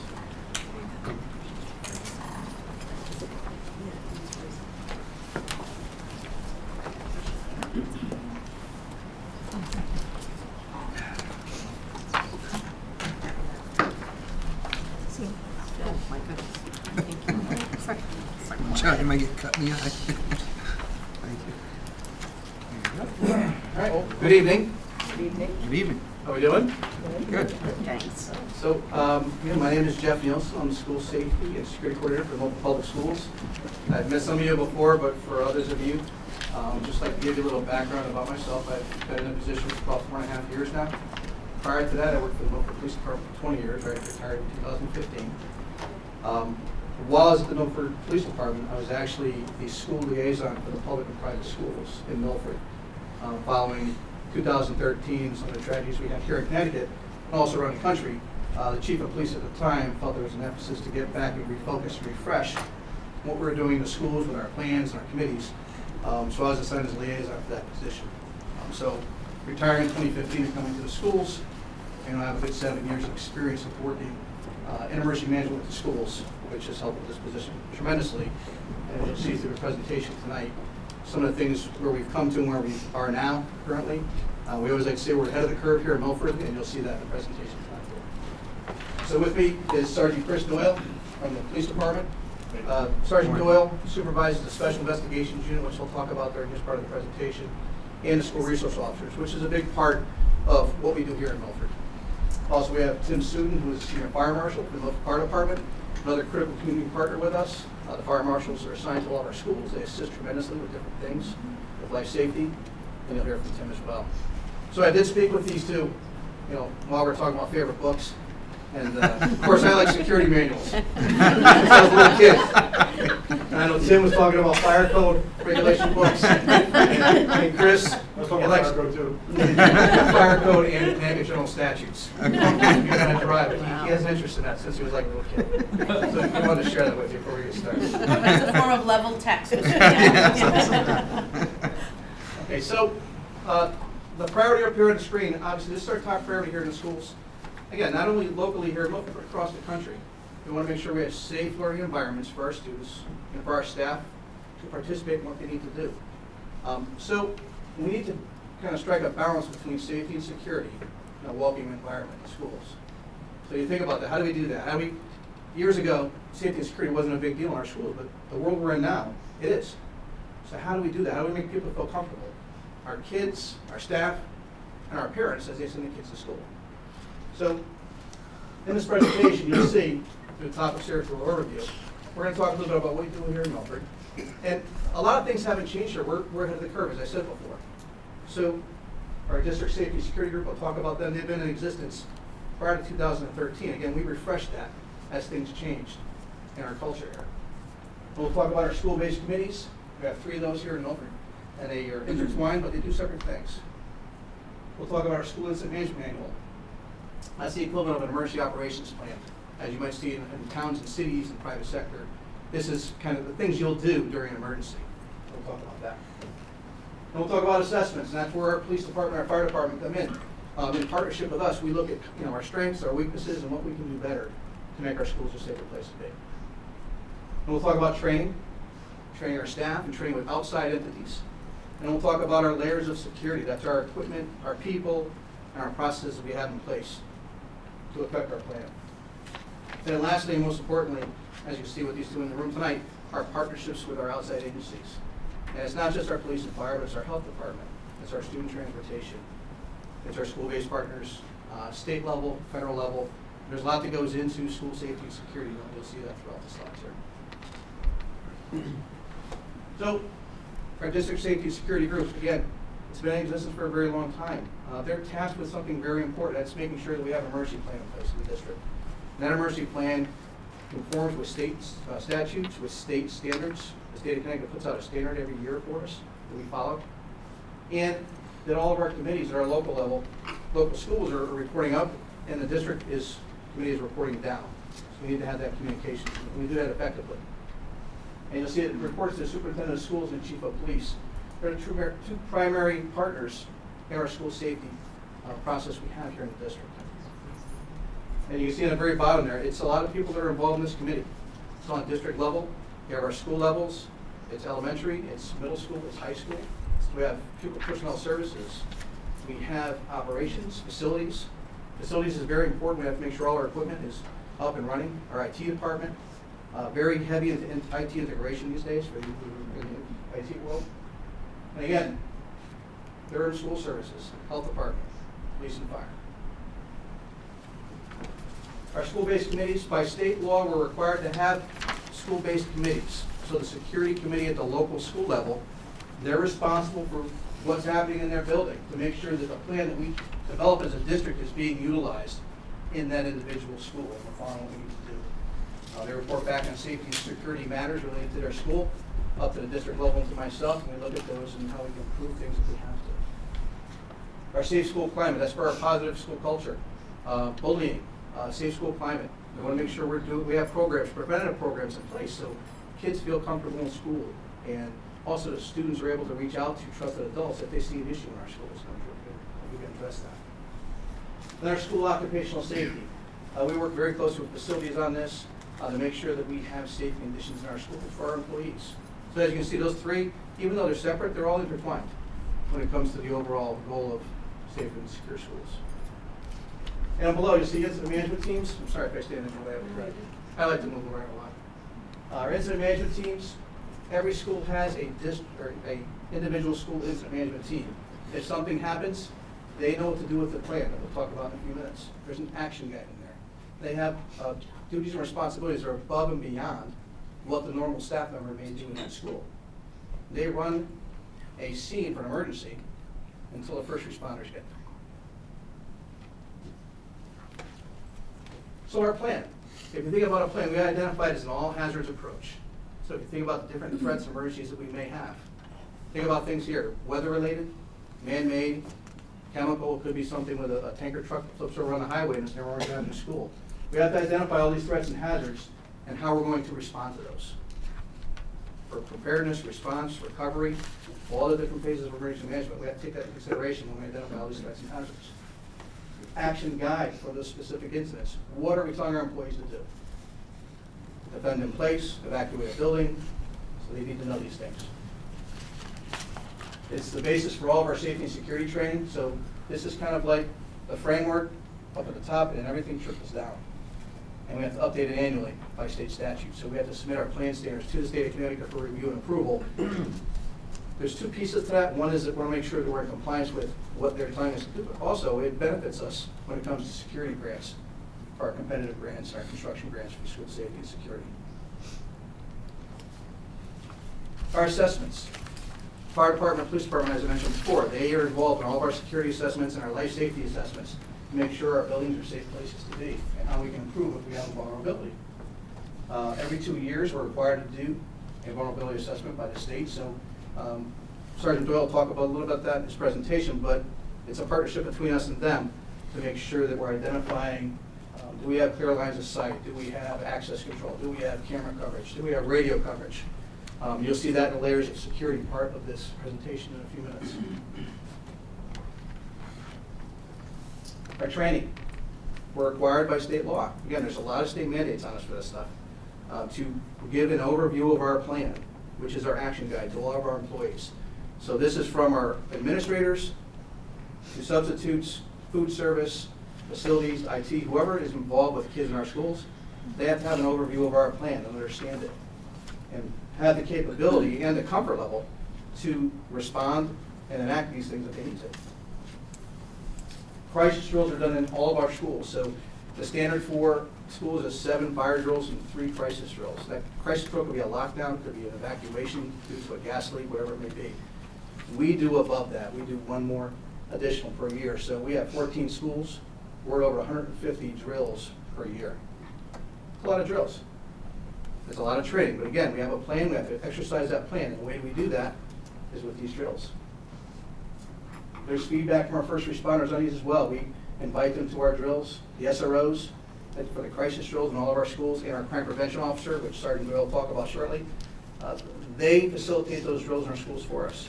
The fire department goes out for a very good representation of all of our fire drills to make sure we're doing things right. We're using primary exit routes or secondary exit routes, and we're doing the right thing when we're doing the testings. The briefings following incidents at schools. If we have something that happens here in district, we like to take that and digest it and debrief with all of our employees that are involved in that and our first responders, community partners. And then we use that information as a lesson learned, and we share that out with the other district, other schools in the district. Because a lesson learned is a lesson shared. We want to make sure that something we understand at one school is going to be done consistently at all the others based on that lesson. So, layers of security. If you think about layers of safety and security, most people think of equipment, but I think our biggest asset here is the human element part of it. We can have equipment in place, we can have these procedures in place, but if we don't have the human element, the staff, to look at what we need to do and the importance of it and do it effectively and efficiently, they're a big part of this. So as you can see, our security infrastructure upgrades, to date, over $6 million in infrastructure upgrades here. That's been through multiple different variety of sources you can see up here on the screen. Construction grants, through capital improvement plans, through our budget, through the city. In addition to this recently, we'll talk about shortly, is with our vestibules, our hardened vestibules we're doing as a layer of security in our schools. We talk about personnel again. Everyone is supposed to wear a photo ID while they're in our school buildings. And all of our custodians and our security, they all wear some type of shirt that identifies them as a Milford Public Schools employee. There's an importance to this. It's a deterrent factor. If someone's coming out of our school grounds, we want to make sure that they know that people are walking around and they may recognize them. If you think about when you go to a department store, for example. Anybody work in a department store? Anybody ever worked in a department store? Come on. I did a long time ago. All right, here we go. So, someone walks into the department store, you greet them. Hi, how are you doing? May I assist you?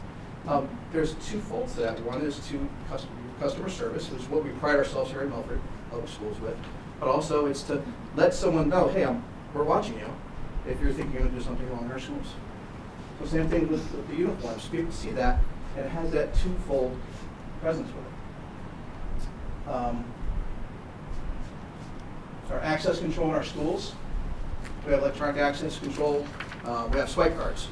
So you can swipe into certain designated doors within the schools.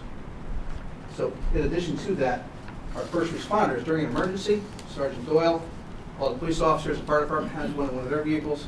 They can get into our buildings during an emergency. Even if we lock down all the doors so nobody else can get in, they can still get in with their swipe cards if they have to. In addition with this, we also have school floor plans that are shared with the first responders. So when I explain school layers of security, I like to talk about all the different things, but how to put them all into play during an incident. So if police were called to Foreign High School and they had to go into the cafeteria, all of our doors on the outside of the schools are numbered. Next time you go there, walk around and take a look at it, you're like, oh yeah, that makes sense. Even here, this building. So the front door is number 1, then it goes clockwise around the buildings. It's inside and outside of the door. With that, on the floor plans, if Sergeant Doyle was called to Foreign High School for an emergency, had to go into a CAF, he can go in door number 40, for example, rather than door number 1. So what does that do for us? It saves time. It gets the good people into the building to deal with that threat or hazard. And it gives us a delay time as well, with all the other layers of security that we have to keep that threat or hazard from happening until they get there. So with these floor plans, they have a lot of different information on them. Location of AEDs in the buildings, the area of refuges for second floors. If someone has accommodations and they can't get down the stairwell, they can press a call button. There's a legend for every school, and it has all these important information and data points on it. Our visitor management protocol. There's school greeters stationed in the elementary schools and middle schools. They're part of a key piece of our visitor management process here in the district. And we have security guards, which are at Foreign High School, Jonathan Law, and recently the Academy. With that process, we have technology. As you see when you go up to our schools, there's an A-phone system, it's called. It's an intercom system. You press a button, it engages the master station for that greeter or the secretary, whoever it may be in the school at the time. They're going to communicate with that person over a audio system. but the people inside can see a video of that person outside in addition to our cameras. So they can vet that person properly, the person will read the instructions above the call box, they know what we expect out of them when they come into our schools. Once they come into the school, they're required to show a license or some type of government-issued ID to our visitor management staff. They'll then take that and put it into a system which we call is our school gate guardian. It's a step up from what we used to have. We used to have visitor sign-in logs. Does anybody go in there where you can go to a building and you write your name? Does anybody ever check your name? No? Right? You can write Mickey Mouse. You can write many things on there. And sometimes they don't even check that. This system it requires that you give the ID that date and time stamps your visit and your exit from the building as well, with input from the visitor management person. This is important for a couple different reasons. First is accountability. If we had to evacuate a building, the police and fire department needs a list of people who are in that building. Because think about it, they're going in there and they're trying to evacuate and get people out. They don't want to be looking for people that are already out of the building. So we're able to export that off-site if we have to and provide that list to them. It also provides time expiring ID. So if someone does get out of a building with a sticker on, it's not going to work the next day. It's going to have a void symbol on it. Some other features with this is that it does an instant sex offender check for the sex offender database. So if someone is put into a system by one of the states we have, that information will show up. We're able to compare that with their information to find out whether or not it's actually them. And if so, we have a plan of action we do with that. There's a customized unwanted visitor registry. So if we have any type of current custodial issues or legal court orders that we have to abide by, we can put that information into the system so that visitor management person knows that and they can reach out to the administrative team in that school to handle that situation. We've used this for a few years. We've had excellent reviews from everyone that is involved in the process. We can actually use this if we're having like an after-school event or an event during school where it's a lot of people coming in. We can pre-register people and give out their passes in advance with a list from the teachers. So there's some efficiencies to it as well. Our district radio-wide system here we have in the district. Every school has their own radio channels or channels, so they can communicate within their own school building. During an emergency, we have certain radios in the district that are programmed with what we call the emergency channel. That enables all the schools to talk to each other, in addition to our police and fire dispatch center, our health department, our student transportation. So you think about, you look back all different situations or events. One of the biggest weaknesses is communications, correct?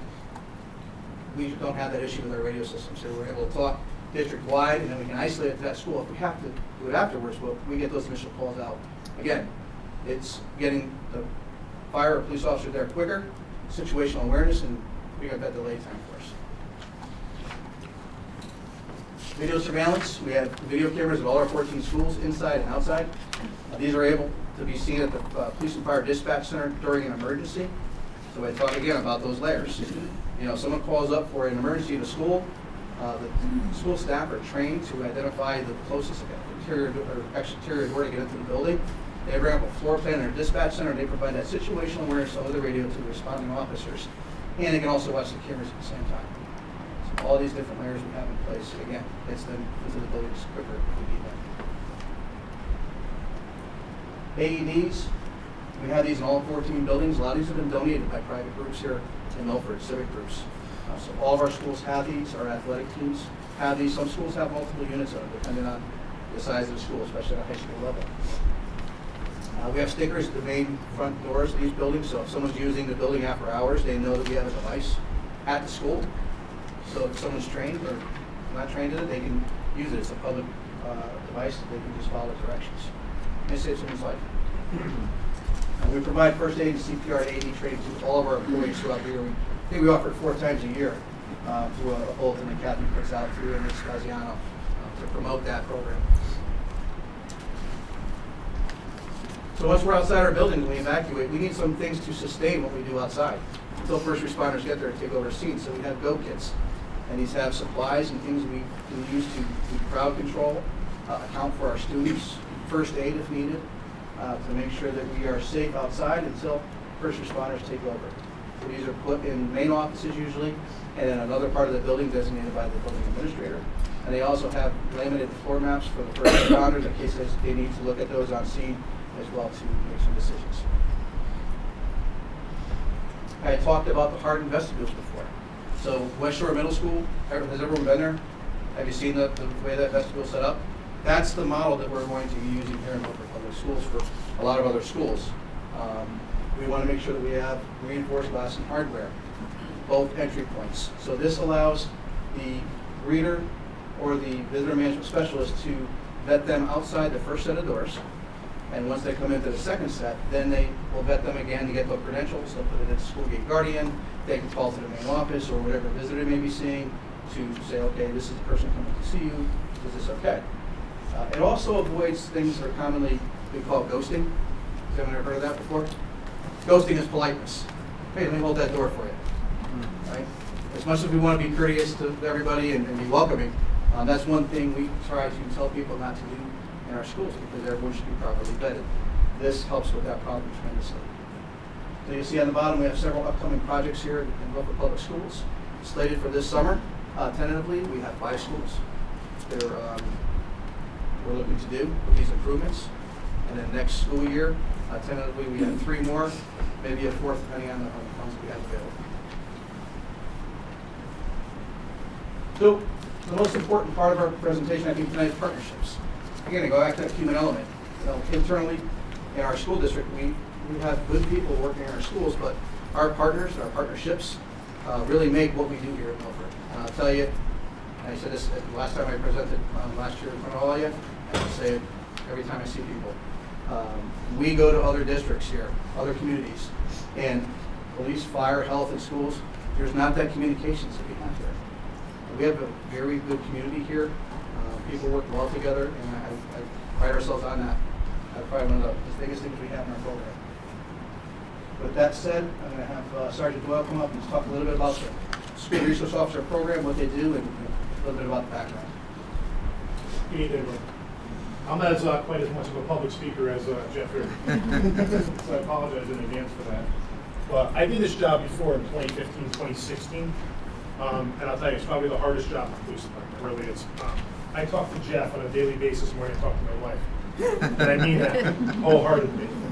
11 o'clock at night, 6 o'clock in the morning, all hours of the day. Believe me, it's really for the safety of the school community and stuff like that. You know, Dr. Capea and Dr. Fettigan, I think Milford's top notch in this, and I'm going to be honest because I talk to school administrators daily, and it's a great partnership. It really is. And Mr. Richatelli himself could tell you. So I'm sure if you haven't met them or any of them, I want them to be here tonight, but different reasons we won't get into why they're not, but it's not because of the school board or because of it. So these are, in my eyes, probably 5 of the best Milford police officers we have. And I wholeheartedly mean that. I work with them on a daily basis. I review all of their written reports, everything they do, and I talk to them constantly throughout the day, all day long, anything we think might be going on in the school. And like I said, they are actually, in my eyes, the heart of the Milford Police Department. So we are lucky on that. As Jeff had said, the role of the school resource officer, this is the most important part, is to strive to create a safer environment inside the schools.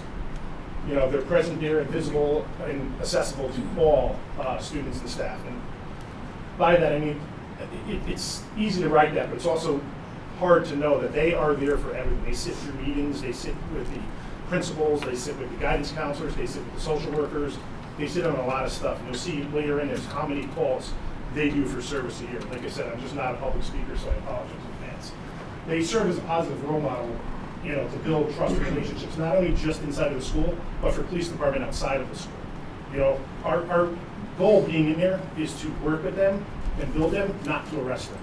So I mean, I want to make sure that that's very important to understand because that's the most important thing for me. These are young juveniles, they're going to make mistakes, we're going to have problems, but it's to fix them, not to make them worse. Serve as an instructor and informal counsel. I think that counselor kind of says the same thing we were just talking about. They talk to these kids on a daily basis. They get to know them. Their relationships are, I got to tell you, it's incredible what they do. Performing critical functions as a law enforcement officer. At the end of the day, they are still police officers. So if crimes are committed and they're bad, arrests will be made at the request of the school. It's not something we do unless it's absolutely critical. That is our goal. You know, as you can see, like I said just a minute ago, there's SRO Pat Taylor, who's probably our most senior one currently, I believe, Jeff, so right? He's our most senior school resource officer. you know, they're involved in classes at the school all the time, and this is, you know, SRO Banks, who's, you know, like the mom of school resource officers, but she's at, you know, Harborside there, and she meets and with all the staff on a continuous basis anytime there's any issue. And like I said, they all call me, they fill me in on everything. Reports are done on absolutely everything that goes on inside the school. All right, basic training. All SROs for Milford are NASRO certified. They go through the basic class, which is about 40 hours. They go through extended classes and things like that. But our training for the Milford Police Department, just so you guys understand, one thing that the Chief of Police in Milford is big on is training. Our officers go through more training than any officers in the entire state of Connecticut. I can tell you that right now, bar none, nobody gets the training in this police department gets. It continues on consistently. The school security assessments, like Jeff said, I would talk about a little bit later, they're done at every school. The school resource officers in the high school and the middle school handle their own. They do them, they completed their pretty extensive form that gets filled out and all the information that goes into them. The elementary schools are done by the crime prevention officer for the Milford Police Department, along with Jeff Nielsen, who assists pretty much on all of them at every school.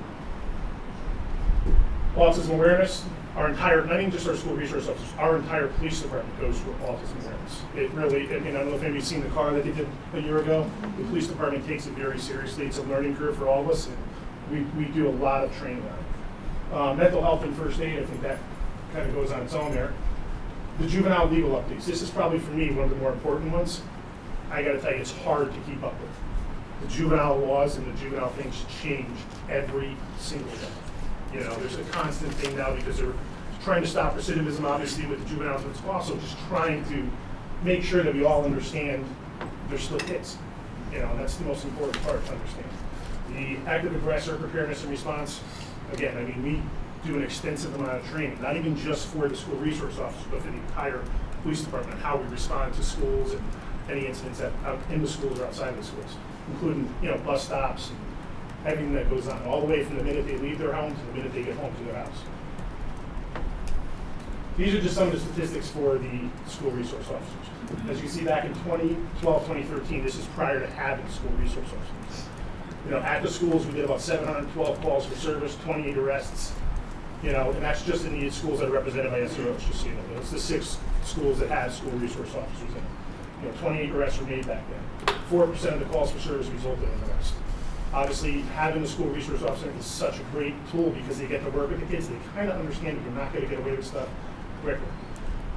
So in 2014, 2015, this is the first year they had the school resource officers. You could see the school call numbers there went almost double the amount of calls for service we had inside the school. They were really getting in there. Everybody wants us to look at everything. But the main important part to that is what? 1.4% of those resulted in arrest. And we dropped the arrest down to 22. Only arresting the things that we absolutely needed to. Again, in 2017, 2018, the calls for service continued to go down. And as you can see, we're down to 22 arrests again. Still only 1.4%. This is the impressive thing. 2018, 2019, the great work done by the school superintendent's office and police department. I mean, we're down to only 12 arrests needing to be made this year. 6 of them, which were able to be referred to the juvenile diversion program for the police department. So they don't have to go to court.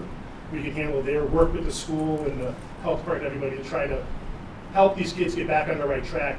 Those are usually the things that are nonviolent, you know, some offenses that kids make and mistakes that do result in arrest. The school resource officers had 8 DCF referrals and 5 referrals to 211, which is a crisis management system through Clifford Beards in New Haven. This does not include how many DCF referrals are done by the school staff themselves, you know, the social workers. This is just the ones that are done directly by the police department inside of just the 6 school resource officers. And it gives you kind of a little bit of an idea of how many calls they do and stuff like that. Like I said, I'm not going to read all of them off to you, but you know, the SRO activity is an important one too. It just shows how many reports generate through the schools. I mean, there's 1,034 reports just for SRO activity. That can be anything from meeting with the social workers, parents coming in, guidance counselors with students, things like that. Again, they're involved in so much, and I really do mean it at the heart of the community for the police department. They really are. I just mention one thing about this slide. So if you look at the years when there was no SROs, those 700 calls, those were reactive. Those were reacting to something that already happened. To Chris's point, those calls have doubled the calls for service for the SRO activities have doubled, but those are all proactive. that's interactions with people trying to get information, training classes, teachings in the classroom and stuff. So I just want to make that point clear to everybody. Hi. We're on to the fire department.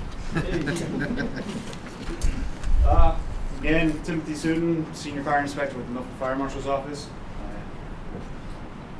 As Jeff points out, we do have a great working relationship between all the different divisions, departments within the city of Milford. My fun job is to enforce codes that are mandated by the Connecticut General Statutes. And when it says shall and something, it has to be done, and I'm the fun guy that gets to do that to everybody. It's not just Board of Ed buildings or educational buildings, it's within every single occupancy within the city of Milford, except for 1 or 2 family homes. So you guys are free to do whatever you want there. As you pointed out here, the names on the right, that's our office. This past year, we're actually able to promote another inspector, Tom Sarno, to the group. We're actually starting to expand. We're starting to become a plague in our department now, so it's actually pretty good. What we do is each one of our inspectors, along with myself and Deputy Fire Marshal, we are assigned to a couple different schools within the district. So we have 14 schools, 5 of us. We are there at every single meeting. We try to get to every single fire drill, because sometimes some of them just pop up at times when the weather's better. They try to schedule it. If it's inclement weather, they push it off. Well, when it's better, they jump in, and if we're able to go, we go, and we give updates, and we do report back to not only to let Jeff know, but also our public information officers and my chiefs know what's going on. We're also on all the committees that go on. So myself, I'm part of the monthly school safety working group, but obviously with all the different schools that we're attached, we do the 3 meetings that we're supposed to get done a year, mandated by the state of Connecticut. And also, we also do fire prevention programs. So one of the ones that, if you don't know about, is for the 4th and 5th graders, the fire prevention poster contest that we do every year. It's been going on for 36 years in the state of Connecticut, and for the past 3 years, we've actually had a winner that moved up to the state level, well, county, win the county, move up to the state level. Ironically, I've been in the office for 3 years in a row. Don't mean to brag, right? It's just some of the things that we do. Also coming up with Read Across America. I'll be actually reading a book at Pumpkin Delight School about fire drills. So we like to be proactive in this. That's one of the main things that the fire department really tries to do. Years ago, it used to be reactive. That's why they write codes. Now I get the fun job to enforce it, so we try to be proactive with it. And as this states, we do annual fire inspections. And ironically, we started this morning with 2 schools, the elementary schools. Every single year is mandated by the state of Connecticut to perform our annual inspections. I look for everything when I go into the school. Once again, nobody likes me. But I do my job, and I try to do it well, because I got 2 kids, and I got a wife who works in the school system, so I hear it all the time.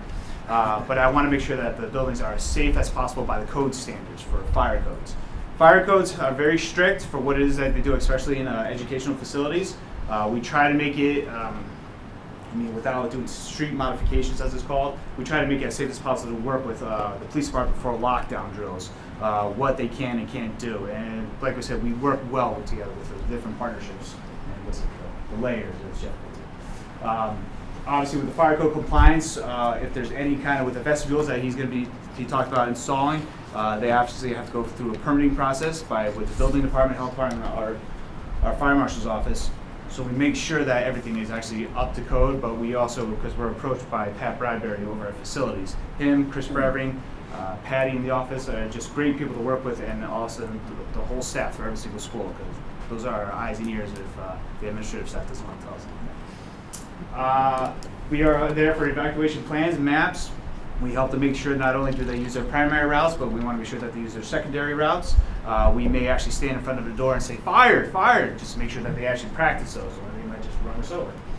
But we also make sure that they know where all the pull stations are at the different schools, and make sure that they exercise that those are actually working properly, because you never know, you might have a device, it's just any other device that in your home is just going to die.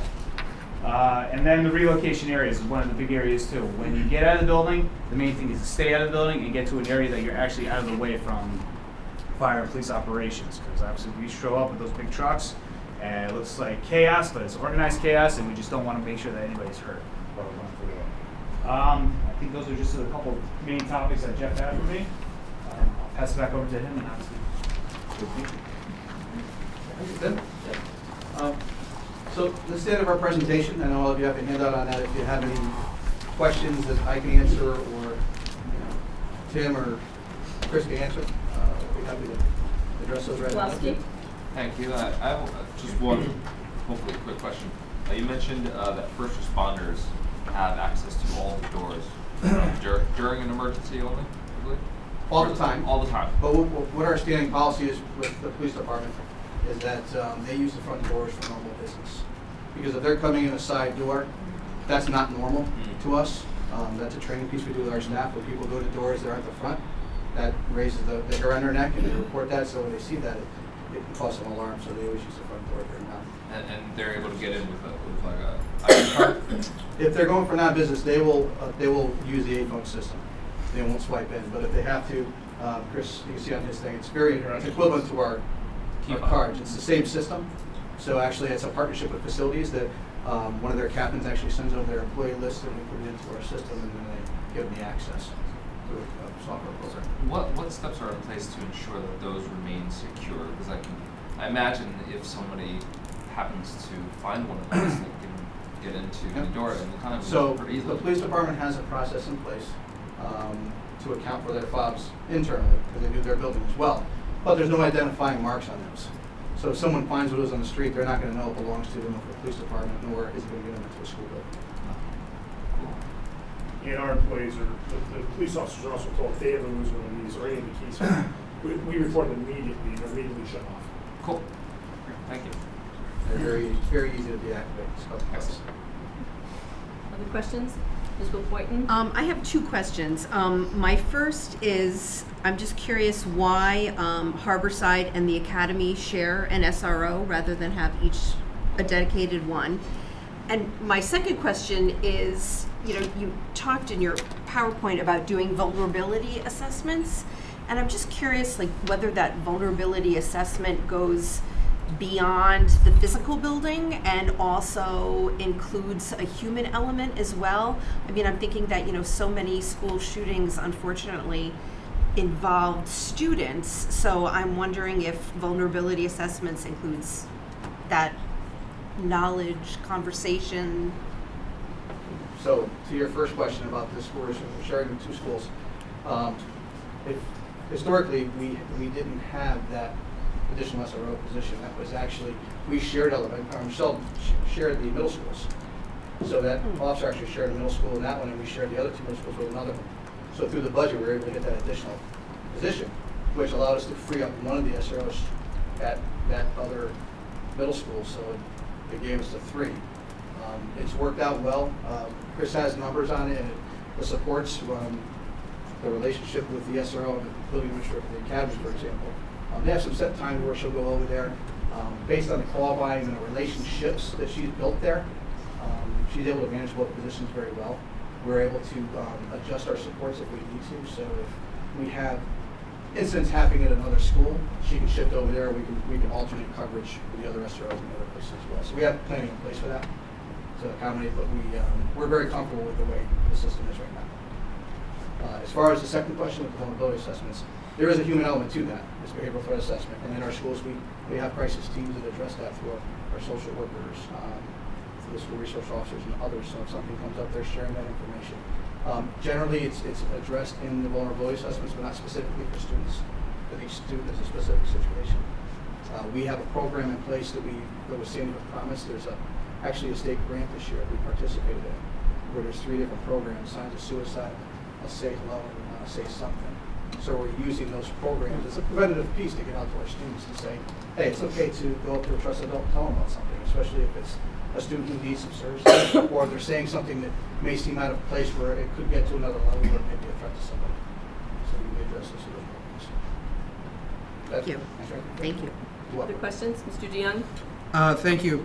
Thanks for this report. I love this report every year. I think it's really important that we hear and the public hear what is happening at our schools, because it's such an important topic right now. Wanted to ask about social media and what type of, if any,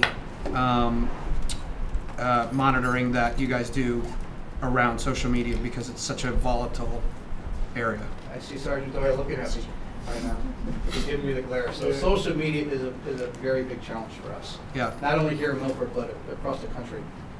It's the norm now. It's normal for kids to respond in different ways through social media without understanding consequences, and that's one of the things we kind of work on in some of the programs that the SROs do at the school. We have Securely in place, which you may be familiar with on the board here. When we did the Chrome 1-to-1 Book initiative, we're able to monitor those types of behaviors with the use of our devices here, the child sign on with their credentials. So there's a kind of a risk matrix that follows what they do. When we have a calling service that notifies us, which we're actually partnering with the police department on right now to come up with a process for that, where they may get those calls directly from that vendor, from us. So there is a piece in place for that to monitor. We've been very successful. I've been out to students' houses. I've called the police department on weekends for it. 11 o'clock at night, I've called parents' homes to say, hey, do you know your child's on their computer right now and they're looking this up? And they're like, oh, I didn't know that. Thank you. They get their child, and we work with the police department to send them over for a welfare check to make sure that kid's okay, and we can correct those behaviors or what they're looking at. But that's if they use the devices that we provide, right? Yeah. Well, I guess I'm not going to mention any names or even which school it's at, but this year we've had a lot of social media issues. And it's not just Milford, it's everywhere. It's a national thing. Kids but they're learning their way on things and that. So when we get large group texts with 30 kids and they're all bickering back and forth with each other, our DEAR officers, when it comes to the younger ones, we'll send them back into the school because they already have it as part of their DEAR thing. They're working in it to bring the social media aspects to teach the kids smart social media and text messaging and group chats and everything else, because it is an issue. It's an issue that we deal with every day. But if we get a phone call from anybody in the superintendent's office or Jeff or anybody calls us and asks us about it, we'll send out our special investigation detectives if we have to go out there and review them and look at what's going on. We want to know about the social media issues, especially if there's any threats or anything like that. We deal with those immediately. We have a computer crimes person who will work with us, everybody. It's tough. We had one this year with 30 kids in a group text message. It really wasn't anything bad. It's just these kids are going back and forth at each other, so we sent one of our detectives over. They did a meeting at the school, and it stopped. We haven't had an issue since October with that school ever again. But really, it's just about the teamwork, like they talk about, and trying to shut it down immediately. They're young kids. They think those phones and social media is their entire life. And it's hard to deal with from a police point of view, but we deal with it immediately with the school system as fast as it happens. When something like that happens, how are you notified about that? Is that the school that notifies you, or do you guys monitor that type of thing? It could be the parents, it could be the schools, it could be the students themselves who go to the school. I think our students are pretty smart. They know if any of these students see anything, they're taught in the schools that they see something that doesn't look right to immediately tell their schools and their social workers or anybody, their parents, everybody. I think it really works. It's all smart educating their kids on social media, but I think Milford is above the bar on it, because as soon as it happens, Jeff will call me at 11 o'clock at night and say, we got some messages going through, somebody called and made a complaint. We immediately get on it the next day, and we start talking. We'll pull in every single kid involved with their parents. We've had 20-something parents come in with students, and we just deal with it. Okay. As fast as it happens. Yeah. So I think, to answer your question, I think our biggest piece, and I go back to the human element, is our kids and our staff members, that they monitor for us naturally and report things. We also have the ability to monitor some open social media. People post publicly. We have an ability to see those things as well if it's related to our school, and that works through artificial intelligence and some other programs. Okay. But what we rely on the most is the human element here. Yeah. Someone sees something in a thread going around, they know, hey, I got to share this with somebody. Right. That's our biggest piece. So can I ask Dr. Kutai or Dr. Finnegan, do we have curriculum around social media use and safe use of social media, that type of thing? So it is embedded throughout our health curriculum. Okay. And we've made modifications in the last couple of years because of experience and the growing trend nationally of what's happening. And outside of that, we're also supplementing it with speakers, assemblies, special guests. And a really important piece to this is parent education. So this is not just about students, our parents. More recently, a couple weeks ago, we brought someone in to speak to parents. In fact, I would challenge the notion that I think our parents need more educating in this area in some cases, because are not always keeping up with the latest trends in social media. Right. Most of our parents are enjoy Facebook, but our kids are not there. That's not where kids are engaging. And some of the social media even challenges us because there are new opportunities available every day, and we have to learn about it as well. So it is embedded through the health curriculum to answer your question directly, but I think it's much greater than just the curriculum. Thank you. If I could ask, so the situation you just mentioned, that would be one of your SRO statistics, correct? When you had to bring in all those students, Yes. that would be reflected there. Yes, it would. Other questions from board members? Ms. So, Ratner? thank you. Am I understanding correctly that even if it was an isolated bullying of someone for a student on a social media, how would you catch that one? Meaning it's not the group one that was easier to catch, all 30. Someone would have to report that unless it hits one of our areas within the program we have. If it's posted publicly, most kids are sharing their stuff, it's private. Yeah. It's private communication. So again, even if it's that one kid who's getting it, we try and encourage them to report that to a trusted adult. That's the best mechanism we think is in place for that. It works very well.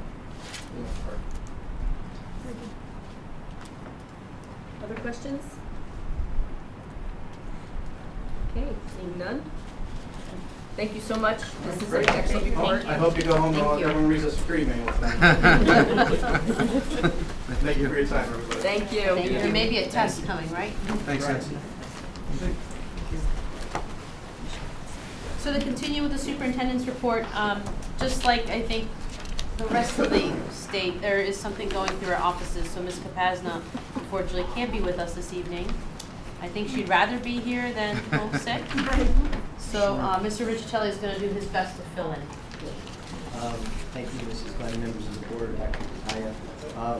In your package, there is Mrs. Kapazna's HR report, which contains the job postings, appointments, stipends, retirements, and resignations. And I will do my best to answer any questions that you have. Anything that I can't answer, we certainly will get an answer to you. I will mention at this point, because this is important and we're always following it, the retirements for each year, we budget based on about 18 retirements in certified staff, and at this point we are at 14. So we're right, I believe we'll be right about that average and maybe one or two more by the end of the school year. Are there any questions on this report? Mr. Pulowski? Thank you. I noticed there seem to be more long-term substitute job postings this month than I typically recall. Is there any specific reasoning for that? Is it just coincidence? It's coincidence. It can be anything, as you know. It could be a maternity leave. It could be just all long-term came illness. in at once. Okay. Yes. Thank you. Any questions?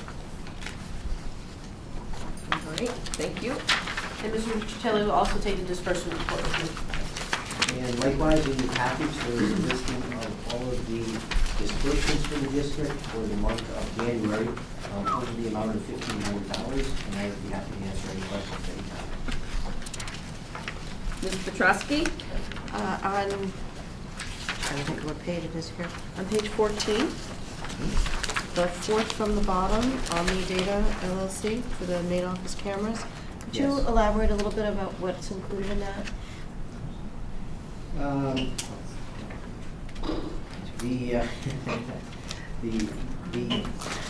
I really can't Okay. get an answer to you.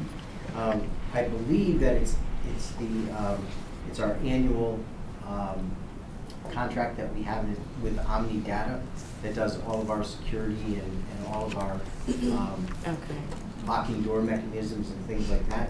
So I will be happy to get an explanation to you in the update on Friday. Okay, thank you. Sure. Any other questions from board members on this report?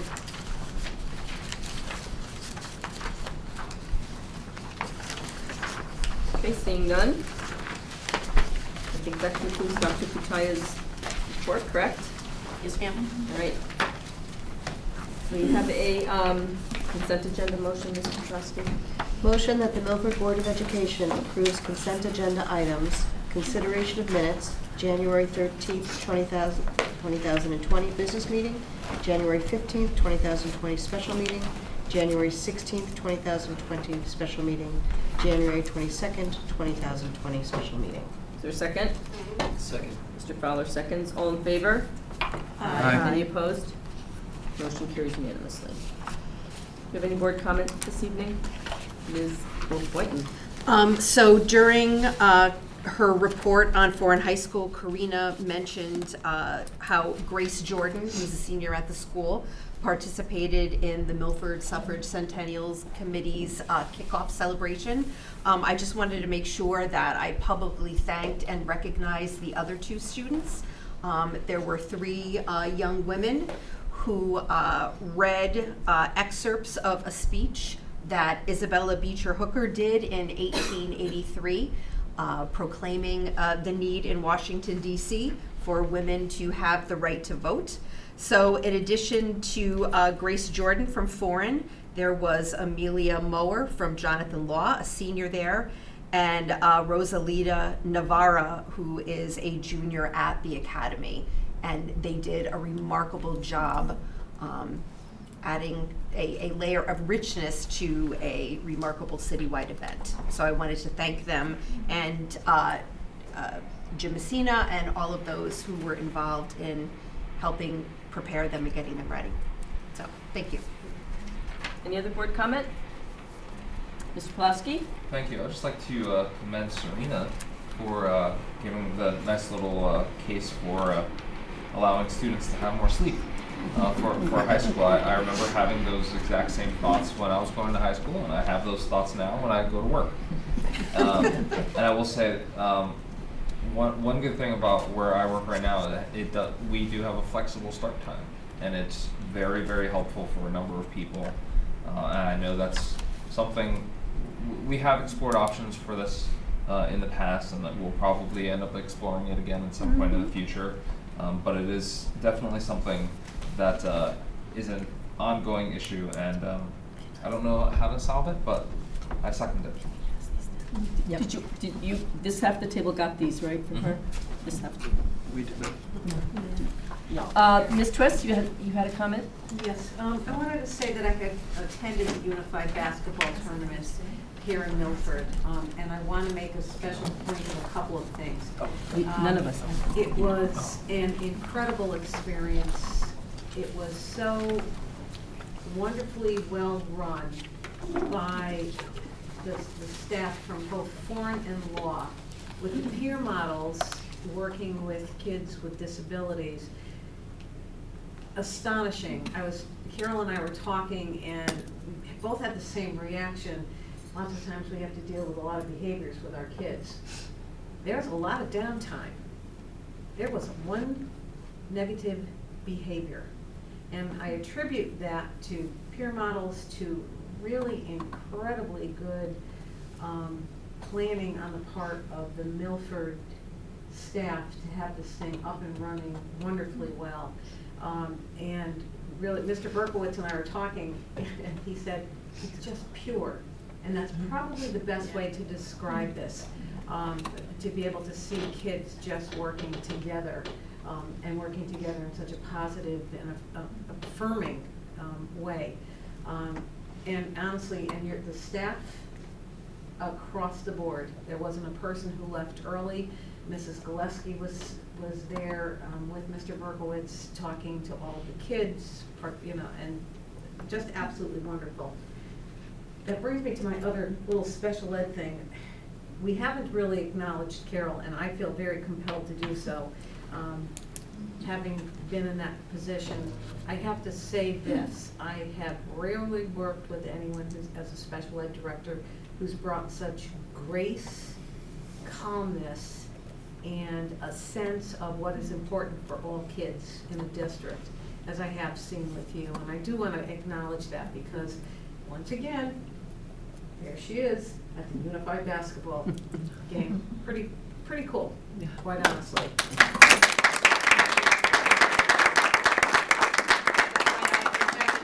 adjournment request. I wish we could. Any other board comment? Seeing none, I'll entertain a motion to adjourn. Motion to adjourn? Is there a second? Second. Mr. Fowler seconds. All in favor? Aye. Any opposed? Motion carries unanimously. We are adjourned. Thank you so much. See you for the committee of the whole meeting in 2 weeks.